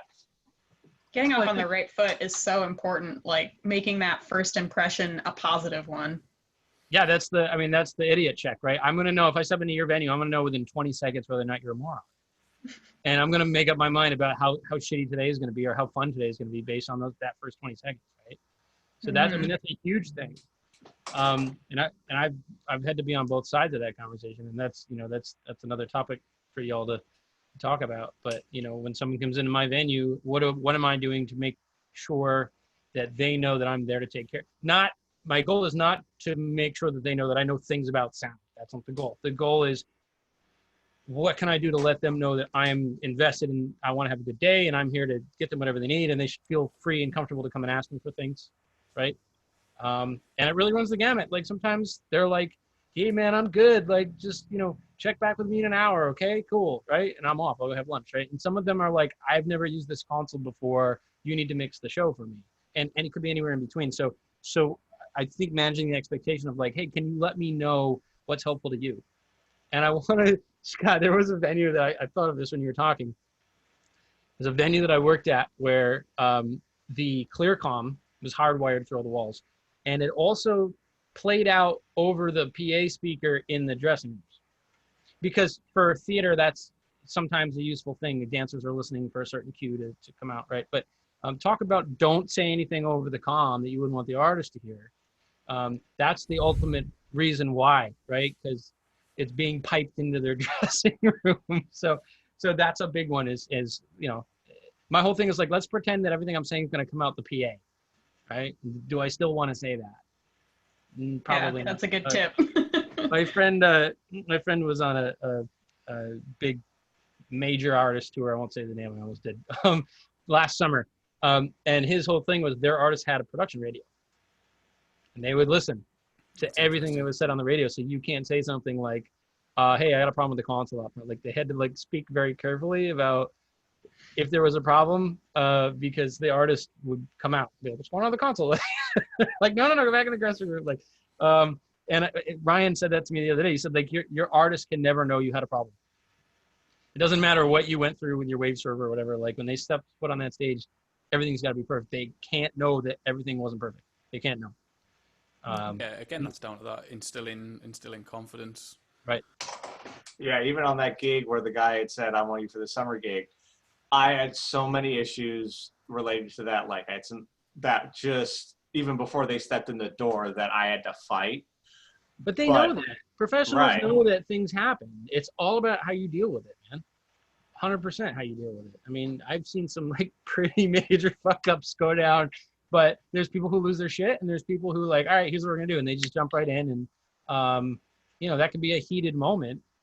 We had a big fuck up in the theater I was in the other day. And the tech director just said, he's like, everybody shut the fuck up and do what I tell you. And that's not normally how you want to talk to people on a show site. But it was one of those, like, we have 10 seconds to get this under control before there's a problem. And he just jumped in and said, okay, everyone shut up and do what I tell you. And just was on it. And he was ready and he handled it and we were fine. So those are those things where it's all about, and that's the hard thing to practice too. Like, you can practice mixing with virtual sound check all day at your house, but I mean, that first gig starts up, right? I mean, it's like the fire drill does nothing for you and the building's on fire. It's a whole different ballgame. So that's the stuff that is the biggest challenge for me is, I mean, like, literally ask yourself, okay, if my PA goes out right now, what do I do? If my console locks up and is still passing audio, but I can't control anything, what do I do? That's when you're going to be really glad you had a separate talkback. Mm-hmm. That happened to my friend the other day. He was on tour and he mixed their monitors in front of house, and his desk just went like, and he's like, I'm still passing audio, but I can't control anything. So he just told the band through their ears, like, hey, this is what's going on. Like, so maybe don't do that acoustic song. Just stay on this. We got 29 minutes left of the show. Let's just ride this shit out. And they did. So I and it goes back to the other tools thing. Like, do you have enough mastery of your tools and your mental facility to be able to deal with this stuff when it happens? You know? It Yeah, also goes like- back to like what you're saying about priorities too. Like, if you have a good grasp of like, what are my priorities at any given moment, if you do have some sort of catastrophe, as long as you can get those first couple priorities rocking, Right. you know, like, You know the Yeah. Dave Rat thing about showstopper channels? Dave Rat has No. this spot, he's like a kick, bass, one guitar, lead vocal. Those are your Mhm. showstoppers. He's like, if Yeah. one of those breaks, you're stopping. He said, if those are going, he's like, just keep fucking going. Like, I don't like when people get to input 6 during a sound check and second tom and it's not coming up, and they will burn 17 minutes during sound check. My fucking second tom mic's not coming up. I'm like, bro, like, the show is not gonna be any different. Like, you haven't heard your lead vocal through the PA and you're out of time. Like, don't do that. Don't be that person. Mhm. It doesn't work. I'll call my tech, go fix second tom mic, and we're gonna keep moving on. And you call me on the radio when you think you got it sorted out. We'll come back to it. Man. There's almost always a solution, you know, like, it makes me think. I had this one show where our stage box went down, like, just for some reason was not going to communicate with the board, wasn't going to happen. And we were, you know, the band was like, oh crap, like, is the show going to happen? I was like, yeah, even if I have to mix into the 4 inputs on the back of this, you know, X32, it's going to happen, you know, like, the show's never not going to happen. It just might not be, you know, the same. Yeah, even hearing that story, Kim, where at the venue at Highland, there's a secondary smaller room where they had a QL5, and similar thing happened where at first, I'll admit, I was a little annoyed by it because of other issues, but like, I wanted to use my I forget, my Rio, because it made it nice and clean. At one point, for some reason, Dante did not want to go, that stage box did not want to talk to the network whatsoever. And the tech director, he was like, we can use we have a long ass hardwire one. And at first I was like, but I was like, looked at the time, like, fine. So we had to run the whole thing, patch it in, but it got the show running. So it's also, you know, knowing your plans. And at some venues, like, if I'm lucky enough to work at a venue that has multiple boards, like Highland does, I was like, I always have in the back of my head, save the show file. So in case like the CL or vice versa, the QL just decides to be like dead, I'm like, all right, give me a minute, grab the other board, throw the file in and go. Which also, man, I just remember I can't even remember the story that, like, when someone else had mentioned, I was like, oh, man, Michael, you're saying earlier about, like, we can all of us here can probably talk tech all day about our boards and all this or what gear. But I found it's this adverse, the more you know, it can be a double-edged sword with the lay person or just even someone who isn't a fellow, or even if with a fellow sound person, is just knowing, like, even if you're not trying to be a boaster, it's just like you have to realize that sometimes sounding not too knowledgeable makes someone feel like an idiot. Right. Well, I mean, I was at, I think, honestly, the Palace Theater in Albany, and my friend mixes for the Wood Brothers. They're an awesome band. If you're not hip to, Kim knows them. Okay, yeah, they're great. Yeah. So, They're great. So he was. Yeah, actually, I saw a show of them, like, when they first started. So he's cool. He mixes all of their ears from front of house, which is really neat. So it's like a really lightweight production. But he called me because he's interested in smart SPL stuff. So I said, all right, well, I'll come out and I'll bring the rig and you know, you can play with it while you're mixing. So we're standing out there and we're getting all set up and we're talking like super nerd, like, all right, what metrics do we want to do and how do we want to arrange these meters and like what weightings, right? And Chris Wood comes up and he's like, oh, what are you guys doing over here, right? And like, I'm like, oh shit, how's this gonna go? So I didn't say anything because I don't know the guy, right? And my friend Daniel, who's the front of house, he goes, oh, so that's how loud you are right now, that's how loud you were 10 minutes ago, and that's how loud the whole show was. And Chris was like, oh, well, that's really cool. And I'm like, shit, man, that's like amazing, because he was hanging with that super high level of conversation that we were having, and he just pivoted on the dime and found a way to explain it to the artist, who doesn't think in weighting curves. The artist thinks in musical sense and dynamics. And so the other thing about that is it really forces you to understand the topic. If I can't get my mother to understand it, I don't understand it, right? I mean, if I'm repeating back something that someone else said about it, I don't understand it. I might have enough knowledge to go out and get through it in the field, but do you really deeply understand it? Try explaining it to someone who has no context, you know, and can you do, I mean, my real estate guy was like, what do you do for a living? He's like, I work on a software that is used to tune concert sound systems. He was like, oh, I have Pro Tools. I was like, cool, we're friends now. You know what I mean? So like, how do you, you have to, you know, having 10 answers for each question at various levels based on who you're talking to is one of those things that kind of forces you to become a better engineer. You know what I mean? So that's kind of the fun part about teaching, I think.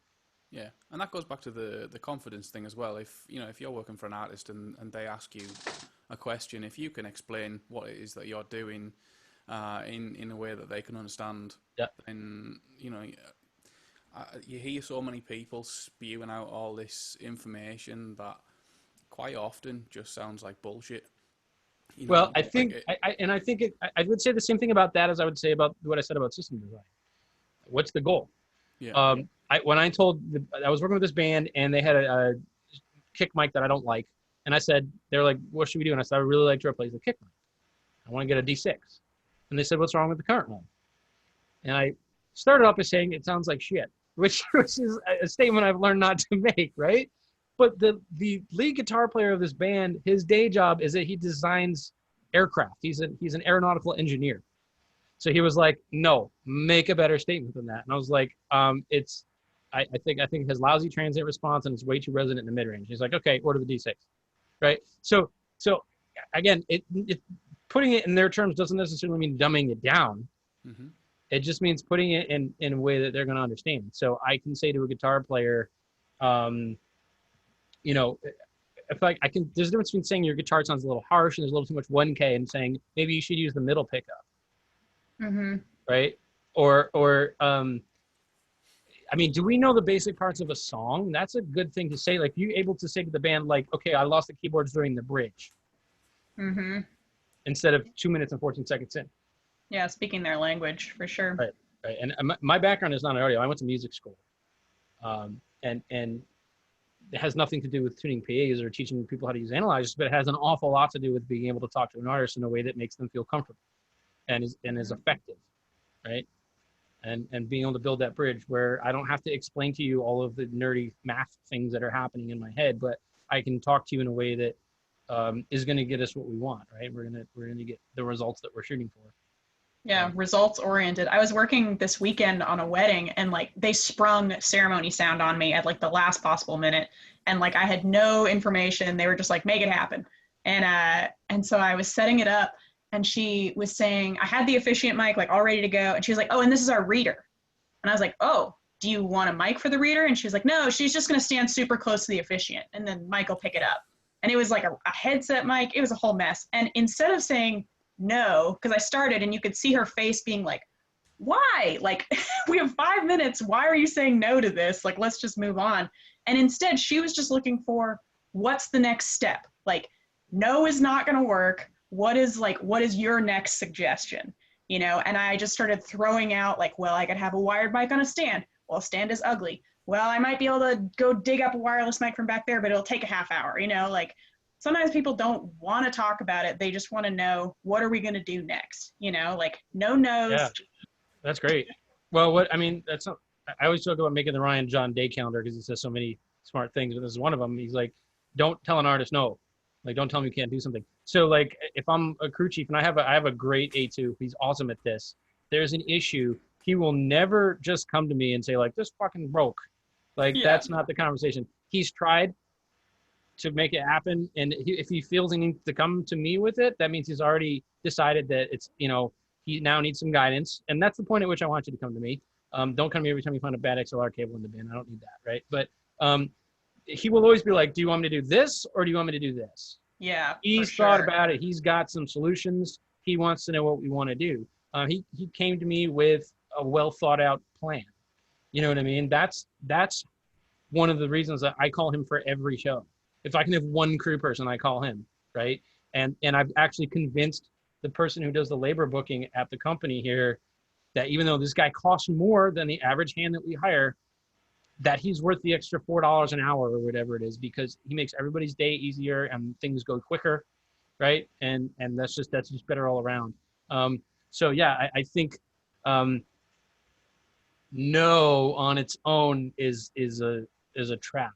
I think saying, what if we tried this, or why don't we think about doing this, or what else would you be comfortable with? I think that whenever possible, yeah, absolutely, having another solution in mind, or I think giving options is really great to people who are supervising you, who don't maybe know all of the technical details and context of what you, I mean, I used to recommend purchasing for a federal government contractor. And so the bean counters don't know, like, why should I get this mic instead of the dollar store one with the 1/4 inch jack on the end, right? Like to them, it's you asked for a microphone and here's the cheapest one. So saying, okay, I put together 2 packages for you. This one has this, this, and this, and it costs this much. And this guy that I work with, he wanted what's one step up from that and what's one step down from that. And he would choose from those options. So rather than me give him an option, he would just say, let's find something cheaper. I would give him options. And here's the 3 prices. And here's what you get. So you've always got a little bit better and just one step down. And then he would make a decision. So I think that's a good way to allow them to feel like they're doing their job, which is, you know, be responsible with the money, but also make sure you don't end up with, because I also believe that like the wrong tool for the job at a good price is still the wrong tool. Like, I mean, I see that all the time. Like, well, I want to buy this. I'm like, that's not the right, I mean, told the story last week, 1,800 seat theater, they wanted a QSC K12. That's not the right tool. I don't care how cheap you can get it for. That sucks. That's not going to work. So you know, that is something we're all up against, which is to the layperson, the speaker's a speaker, right? I mean, we've dealt with that before. Like, yeah, but the thing you're asking for costs 10 times as much. I'm like, yeah, there's a reason for that. So, I mean, that's one of those frustrating things. I'm like, look, I'll sell you a freaking K12 if you want, and I'll put it up, and you're going to call me in a week and say, all right, now we want a real sound system. So why don't you just save that money? You know, and at the end of the day, look, yeah, you want, there you go, knock yourself out. And they have a pair of K12s now. They do. So, so if you're ever in a theater around here and you see a pair of K12s, that's the story there. But no, it's yeah, I think you know, at the end of, I'm not going to fight you till ever. You're the consumer. That's what you want, as long as you're not endangering anybody else out to you. But I think you know, I would hope that we are to the point with our clients and with our employers and our colleagues that if I'm saying something, I'm saying it for a reason, and so you should listen to it, because otherwise I'm not going to bother saying it. The fact that I'm opening my mouth and making a suggestion means that I feel strongly about this. You know what I mean? That's my it was a great theater in Syracuse, and I was there doing a gig, and their board was like melting down during the show. It was bad. The house person was like, don't touch here or here because it'll feedback. I'm like, that's not acceptable. You need to, like, don't change the game. The game pod's broken. So when I left, they were like, hey, we want to get a new board. And this was like 15 years ago. So they're like, we get a digital board? I'm not going to think about a digital board. And here's three options I recommend. I sent them this whole email. Here's 3 options. Here's the prices. Here's the pros and cons of each. There was only one on the list. I said, I know you're looking at this one, but I really don't recommend you do this one. And they emailed me back and they're like, yeah, we want to get that one. I'm like, don't call me.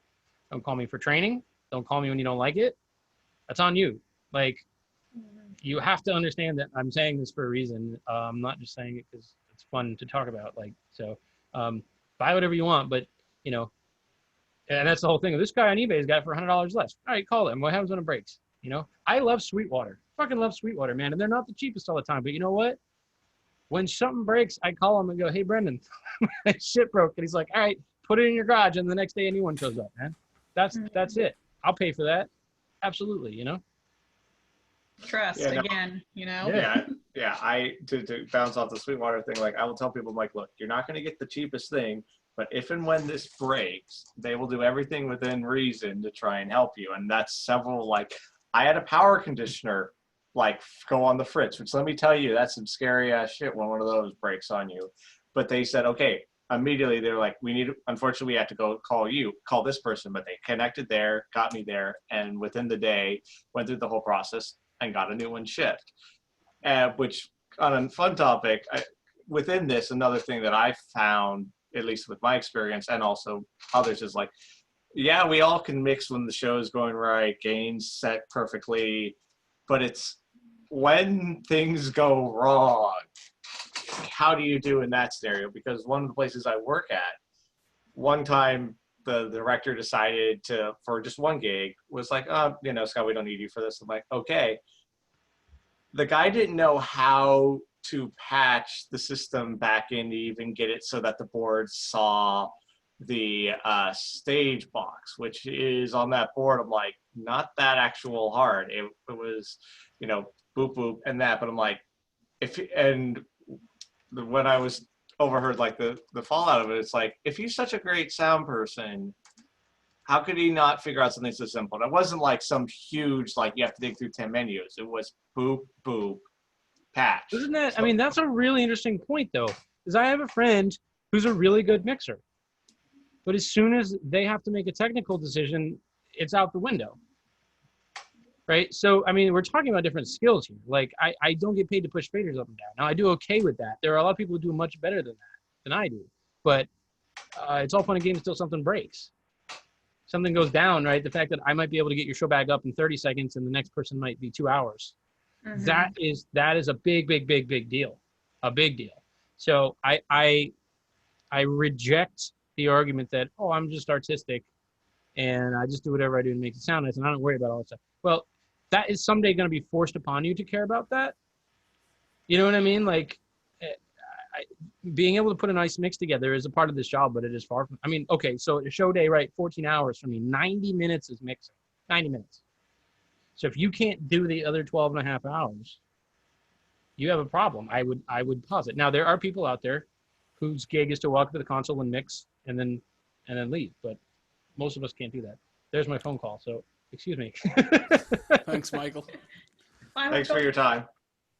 Yeah, it's not to ruin it too much, but this goes back to today's Pooch and Raybold thing. One of the things he was talking about was, this is Pooch. He was saying that there are far better mixers than he is out there. He said, you don't pay me for when the show sounds good. He says, you pay me for when we look up and the left-hand side of the PA is on fire. Mm-hmm. Yep. It's my job to work out what to do when that happens. Mm-hmm. So yeah, I mean, if you can work out what to do when the left-hand side of the PA is on fire, then I think that's a good reason to keep your job. Yeah, I learned that too. Like at one gig where early in my career, just PA was on fire. Well, basically a whole bunch of stuff went wrong, and I realized I focused too much on like that artistic side, and I realized I had to still learn a lot more on the like technical side of like how this board worked, because I'll get into a little bit more detail. It was a Midas Pro 2, and I needed to send something to the to a 2-track recording. Now, for anyone who's been on the Pro 2, that thing has so many lights and buttons that it can be defined one button that's the size of the tiniest Lego. Isn't easy. And when you're on, and I was also a gig where I was also part of a lighting crew, so it added so much pressure. And long story short, like that one venue was like, we're not going to have Scott back for a while on that gig because of the one time, and I've had to fight back for this for a while, but that one time where we had to call in somebody to figure out what to do because he couldn't. And that taught me, it's like I said, I had to learn. I'm like, I need to know a lot more of the technical side, not just the artistic side, and learning. And there's now been scenarios too where I had to fast forward of this. I was doing a production of The Producers where it had about 16 channels of RF, give or take. and everyone's mic'd up. And the night before, we somehow had misplaced one of the actors' packs, and it was fine. We knew it was somewhere on the site, but couldn't find it exactly. So gave him the spare the next day. Opening number starts. The lead actor, I am hearing this horrible like RF static that if you hear it, you know exactly what it is. And instead of panicking and like collapsing, I go, okay, that's where the problem is. I immediately looked at my cubby where I had all those, and I noticed, oh, wait, the RF pack that he had before is still on. Grabbed it, yanked out the battery, problem went away. So is that learning is one of those skills you have to learn, is like, instead of using the adrenaline to focus instead of the panic, I think is one thing. Because there's been scenarios, probably I can't recall off the top of my head, where it's been similar things, but instead of panicking, going, okay, use this focus and figure out what's actually going wrong and try to fix the problem. Troubleshooting under pressure is so important. I had one venue that I worked at where things just went wrong constantly because they had bad gear and worse bands. But I had the production manager there. He used to tell me, like, I know that if you're calling, it means that the place is like burning down and that you've exhausted every possible way to fix it, you know? Because like some people would call him like, oh, the monitor's not working. Well, did you check the power switch? Oh, that was it. Bye, you know? And like, you just can't, you know, you have to be able to work through all the steps, follow the chain from the beginning, and, you know, check all the stuff before calling in the cavalry a lot of times, you know? Especially on smaller gigs where quite often you're the only tech person there, you know, like. Absolutely. Yeah, I've had a lot of gigs too, even union ones, where it's like, I'm the A1. No one else has audio experience on the crew apart from me. Small gig where it's just like, where I hear all these stories, like, not to like berate them, it's like right here, it's like, yeah, I have I have a system tech and a monitor tech, and I'd be like, I'd love to just have a system tech with my shows, because I've had to be, you know, where I've had to like be all those, which in some ways has learned. I've become a jack of all trades, but part of me is like, man, I'd love to have somebody come in either when I get there or before I'm there to my system. That way, when I walk up, I just, you know, tune it to taste and then go. But I think that's also another thing that has like kind of kept my job, and like because I'm a union guy, I do a lot of sound, but I had one gig where it was for this workshop play, and I was told, all right, Scott, you're going to be the audio guy on this. I'm like, aces. And it was still in the workshopping phase, and they were still doing this. So I just like still watching the play and figuring out, okay, here's this next scene. This is this bit here.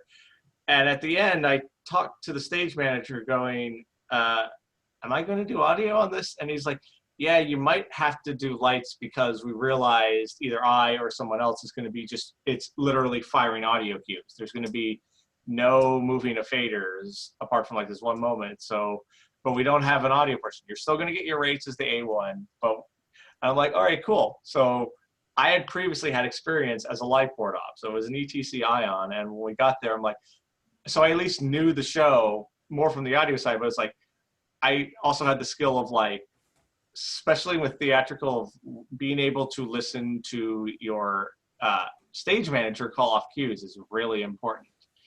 So what I'm trying to get with that story is, and I kept getting it, is like all the next weeks they were like great. And in fact, like the guy wrote up a letter saying, it's like, I'd been actually gone for one weekend because I had to go to a wedding. And in the review, it's like, he was gone for a week, came back and nailed every single cue I called. So it's being more than just, oh, I'm great at doing audio. It's like, which for some people they can be all audio, but in order to keep getting work up here, I've had to learn other things, which has also helped me talk to the other crew too, because I've also been a carpenter. I've been props, I've been lighting, I've been wardrobe. So I can talk to other departments with some bit, which helps in that negotiation of being like, man, I know how badly you want to have your main light here, but like, I need to have my sub here or my main hang here. So it's being able to like, you don't have to be like an expert at it, but just being able to talk their language.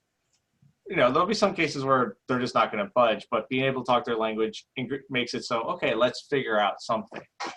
I think that that those people that are just mixers, or like, you know, they always have their team ready to fix everything for them, that's so the exception, not the rule, though. I think most professionals have a bit of that jack of all trades thing going on. You know, they've built a stage, they've, you know, addressed a DMX light once in their life, you know. Like, I think you have to know a little bit of everything, unless, you know, your brother's pop star, you know, then you Yeah. can kind of jump the ladder a bit. Or There's like gotta be a lot even of to people starting venues. right, or even like to use like I hate to always use Pooch but it's just like he's kind of the biggest no one is like he didn't start in live, he started recording, so he already had that kind of experience there. So knowing that even though it's a related field, he had another way of thinking of it beyond just, oh, here's a bunch of, you know, here's a guitar on stage. Mhm. So just Tim, I'm just curious, you've been kind of quiet this whole bit. Are you able to kind of pop in on this whole conversation?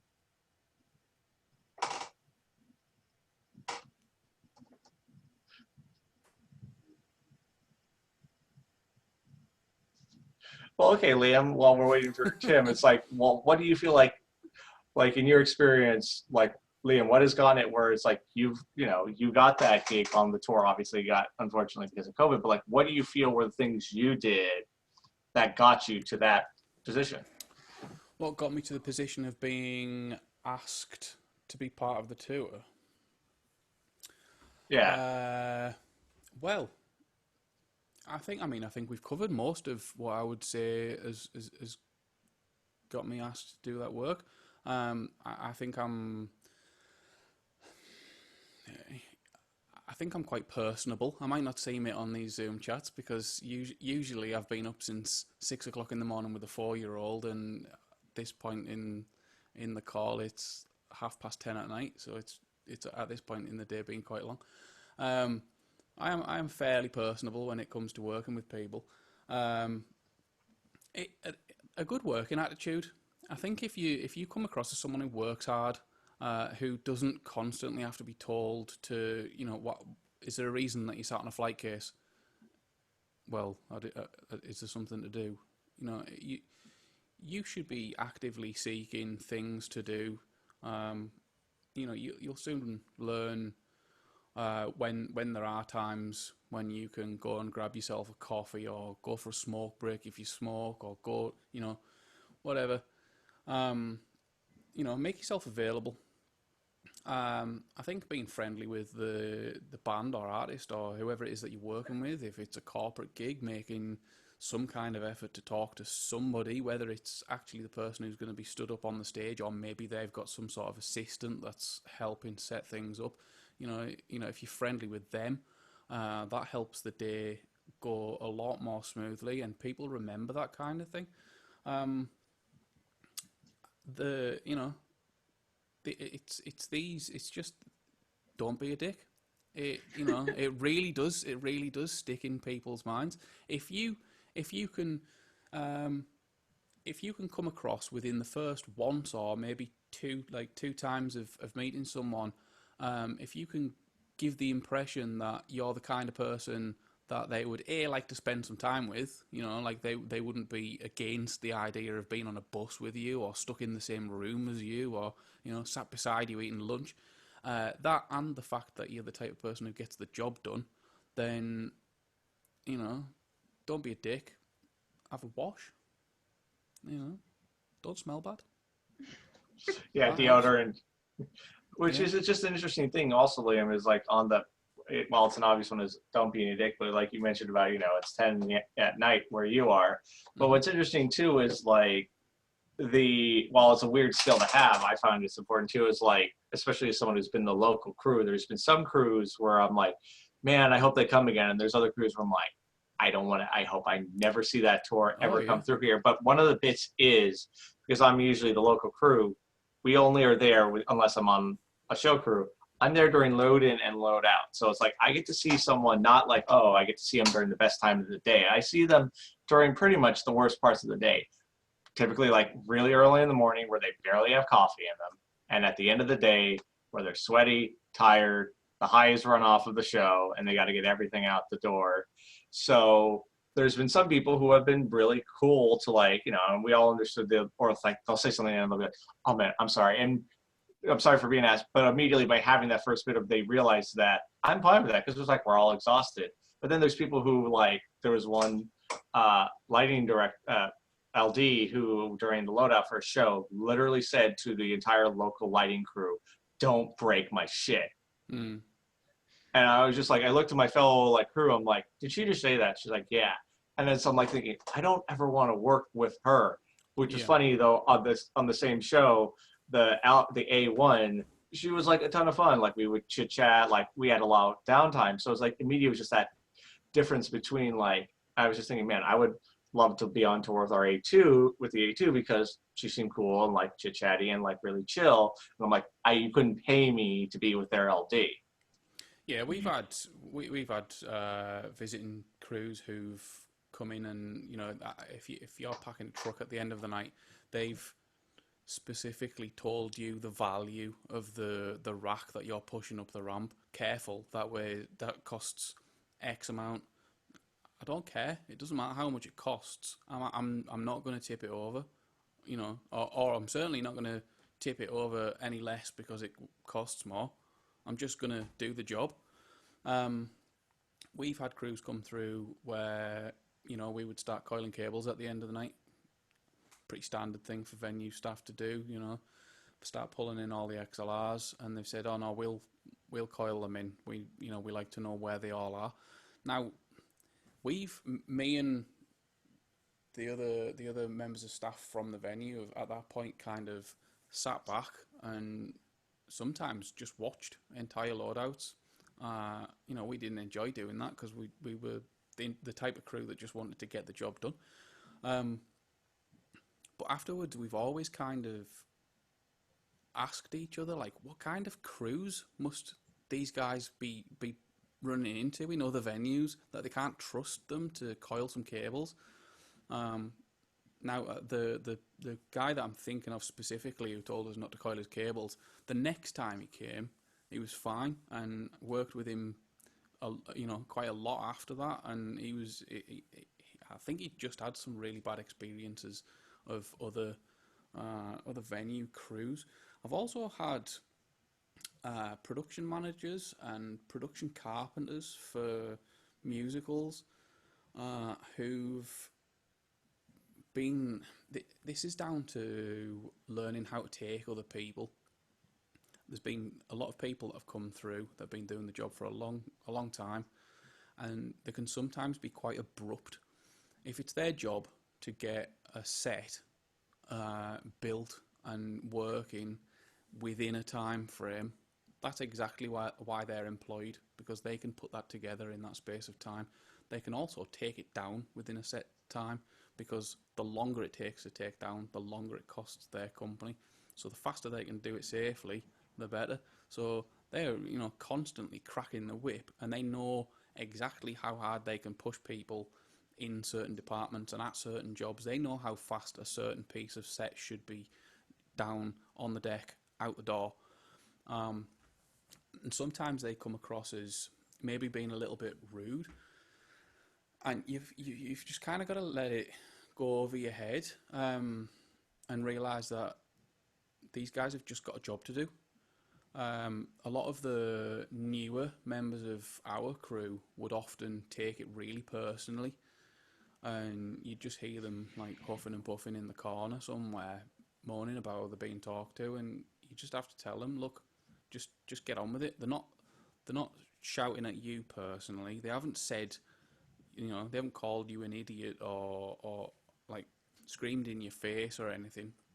They're just talking a little bit more sort of assertively than you might like, and that's because they are paid to get the job done. Just crack on.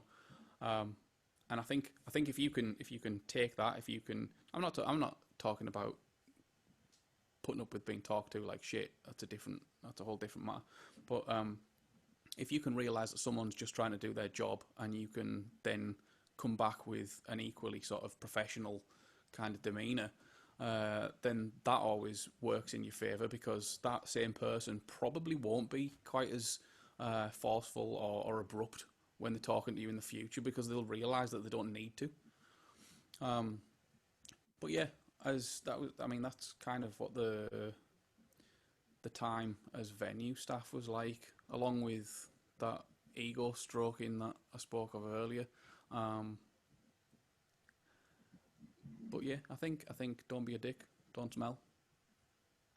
And what's interesting, what you mentioned about the minute they describe the price of the gear, you're like, But that reminds me of another story where, as again local crew, we were doing loadout, and this was like at some corporate event at some ski some fancy smancy hotel. Loading gear out wasn't the best one. It was at a ski lodge, and getting the gear out, and the pass was a kind of little janky for lack of a better term.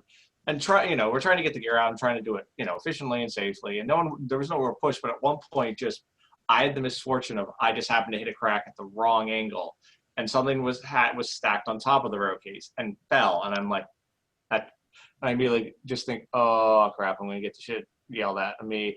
And literally, the owner of the company and leader of that just gives me a pat on the back, going, "It's insured. Just get on the truck. Don't worry about it." Yeah. So just like I was just going to say, just giving people the benefit of the doubt, coming at people and assuming the best of them rather than assuming the worst until you're proved otherwise, Yeah.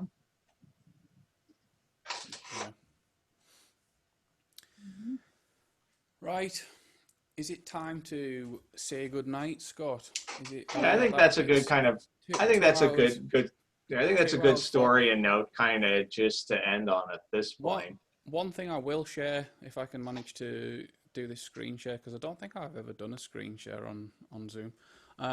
It was just when we were discussing earlier about, it was when Michael was discussing,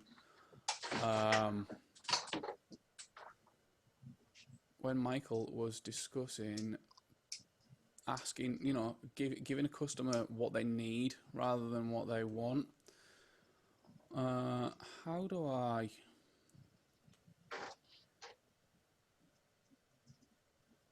Yeah, what are you looking to do? Is do screen share? Yeah. Well, it's at the bottom where on PC, it should be like, mute stuff. There we go. There we are. Right. That's the back of a scoreboard in Brest in Brittany in France. Now, I hope that at some point somebody asked whoever they were working for, is this definitely supposed to go here? Because this wasn't even the worst view of the venue. There were actually seats that were kind of further back than I'm stood, and you just lost. You lost not only the view of the stage, but as you can see, there's absolutely no coverage from any PA at this point. So venue design is sometimes a wondrous thing. I don't know whose decision that was. I don't know whether they could have done a better job, or whether they could have had it retractable, or whether that was their only option. But there we go. That was one of the experiences in France of maybe someone should have asked whether it was definitely, because I'm pretty sure they've had a lot of people asking for refunds because of sidelines and right. In that case, I'm going to stop the recording. And thank you everybody for making it all the way here. A long journey. Always are. But that's the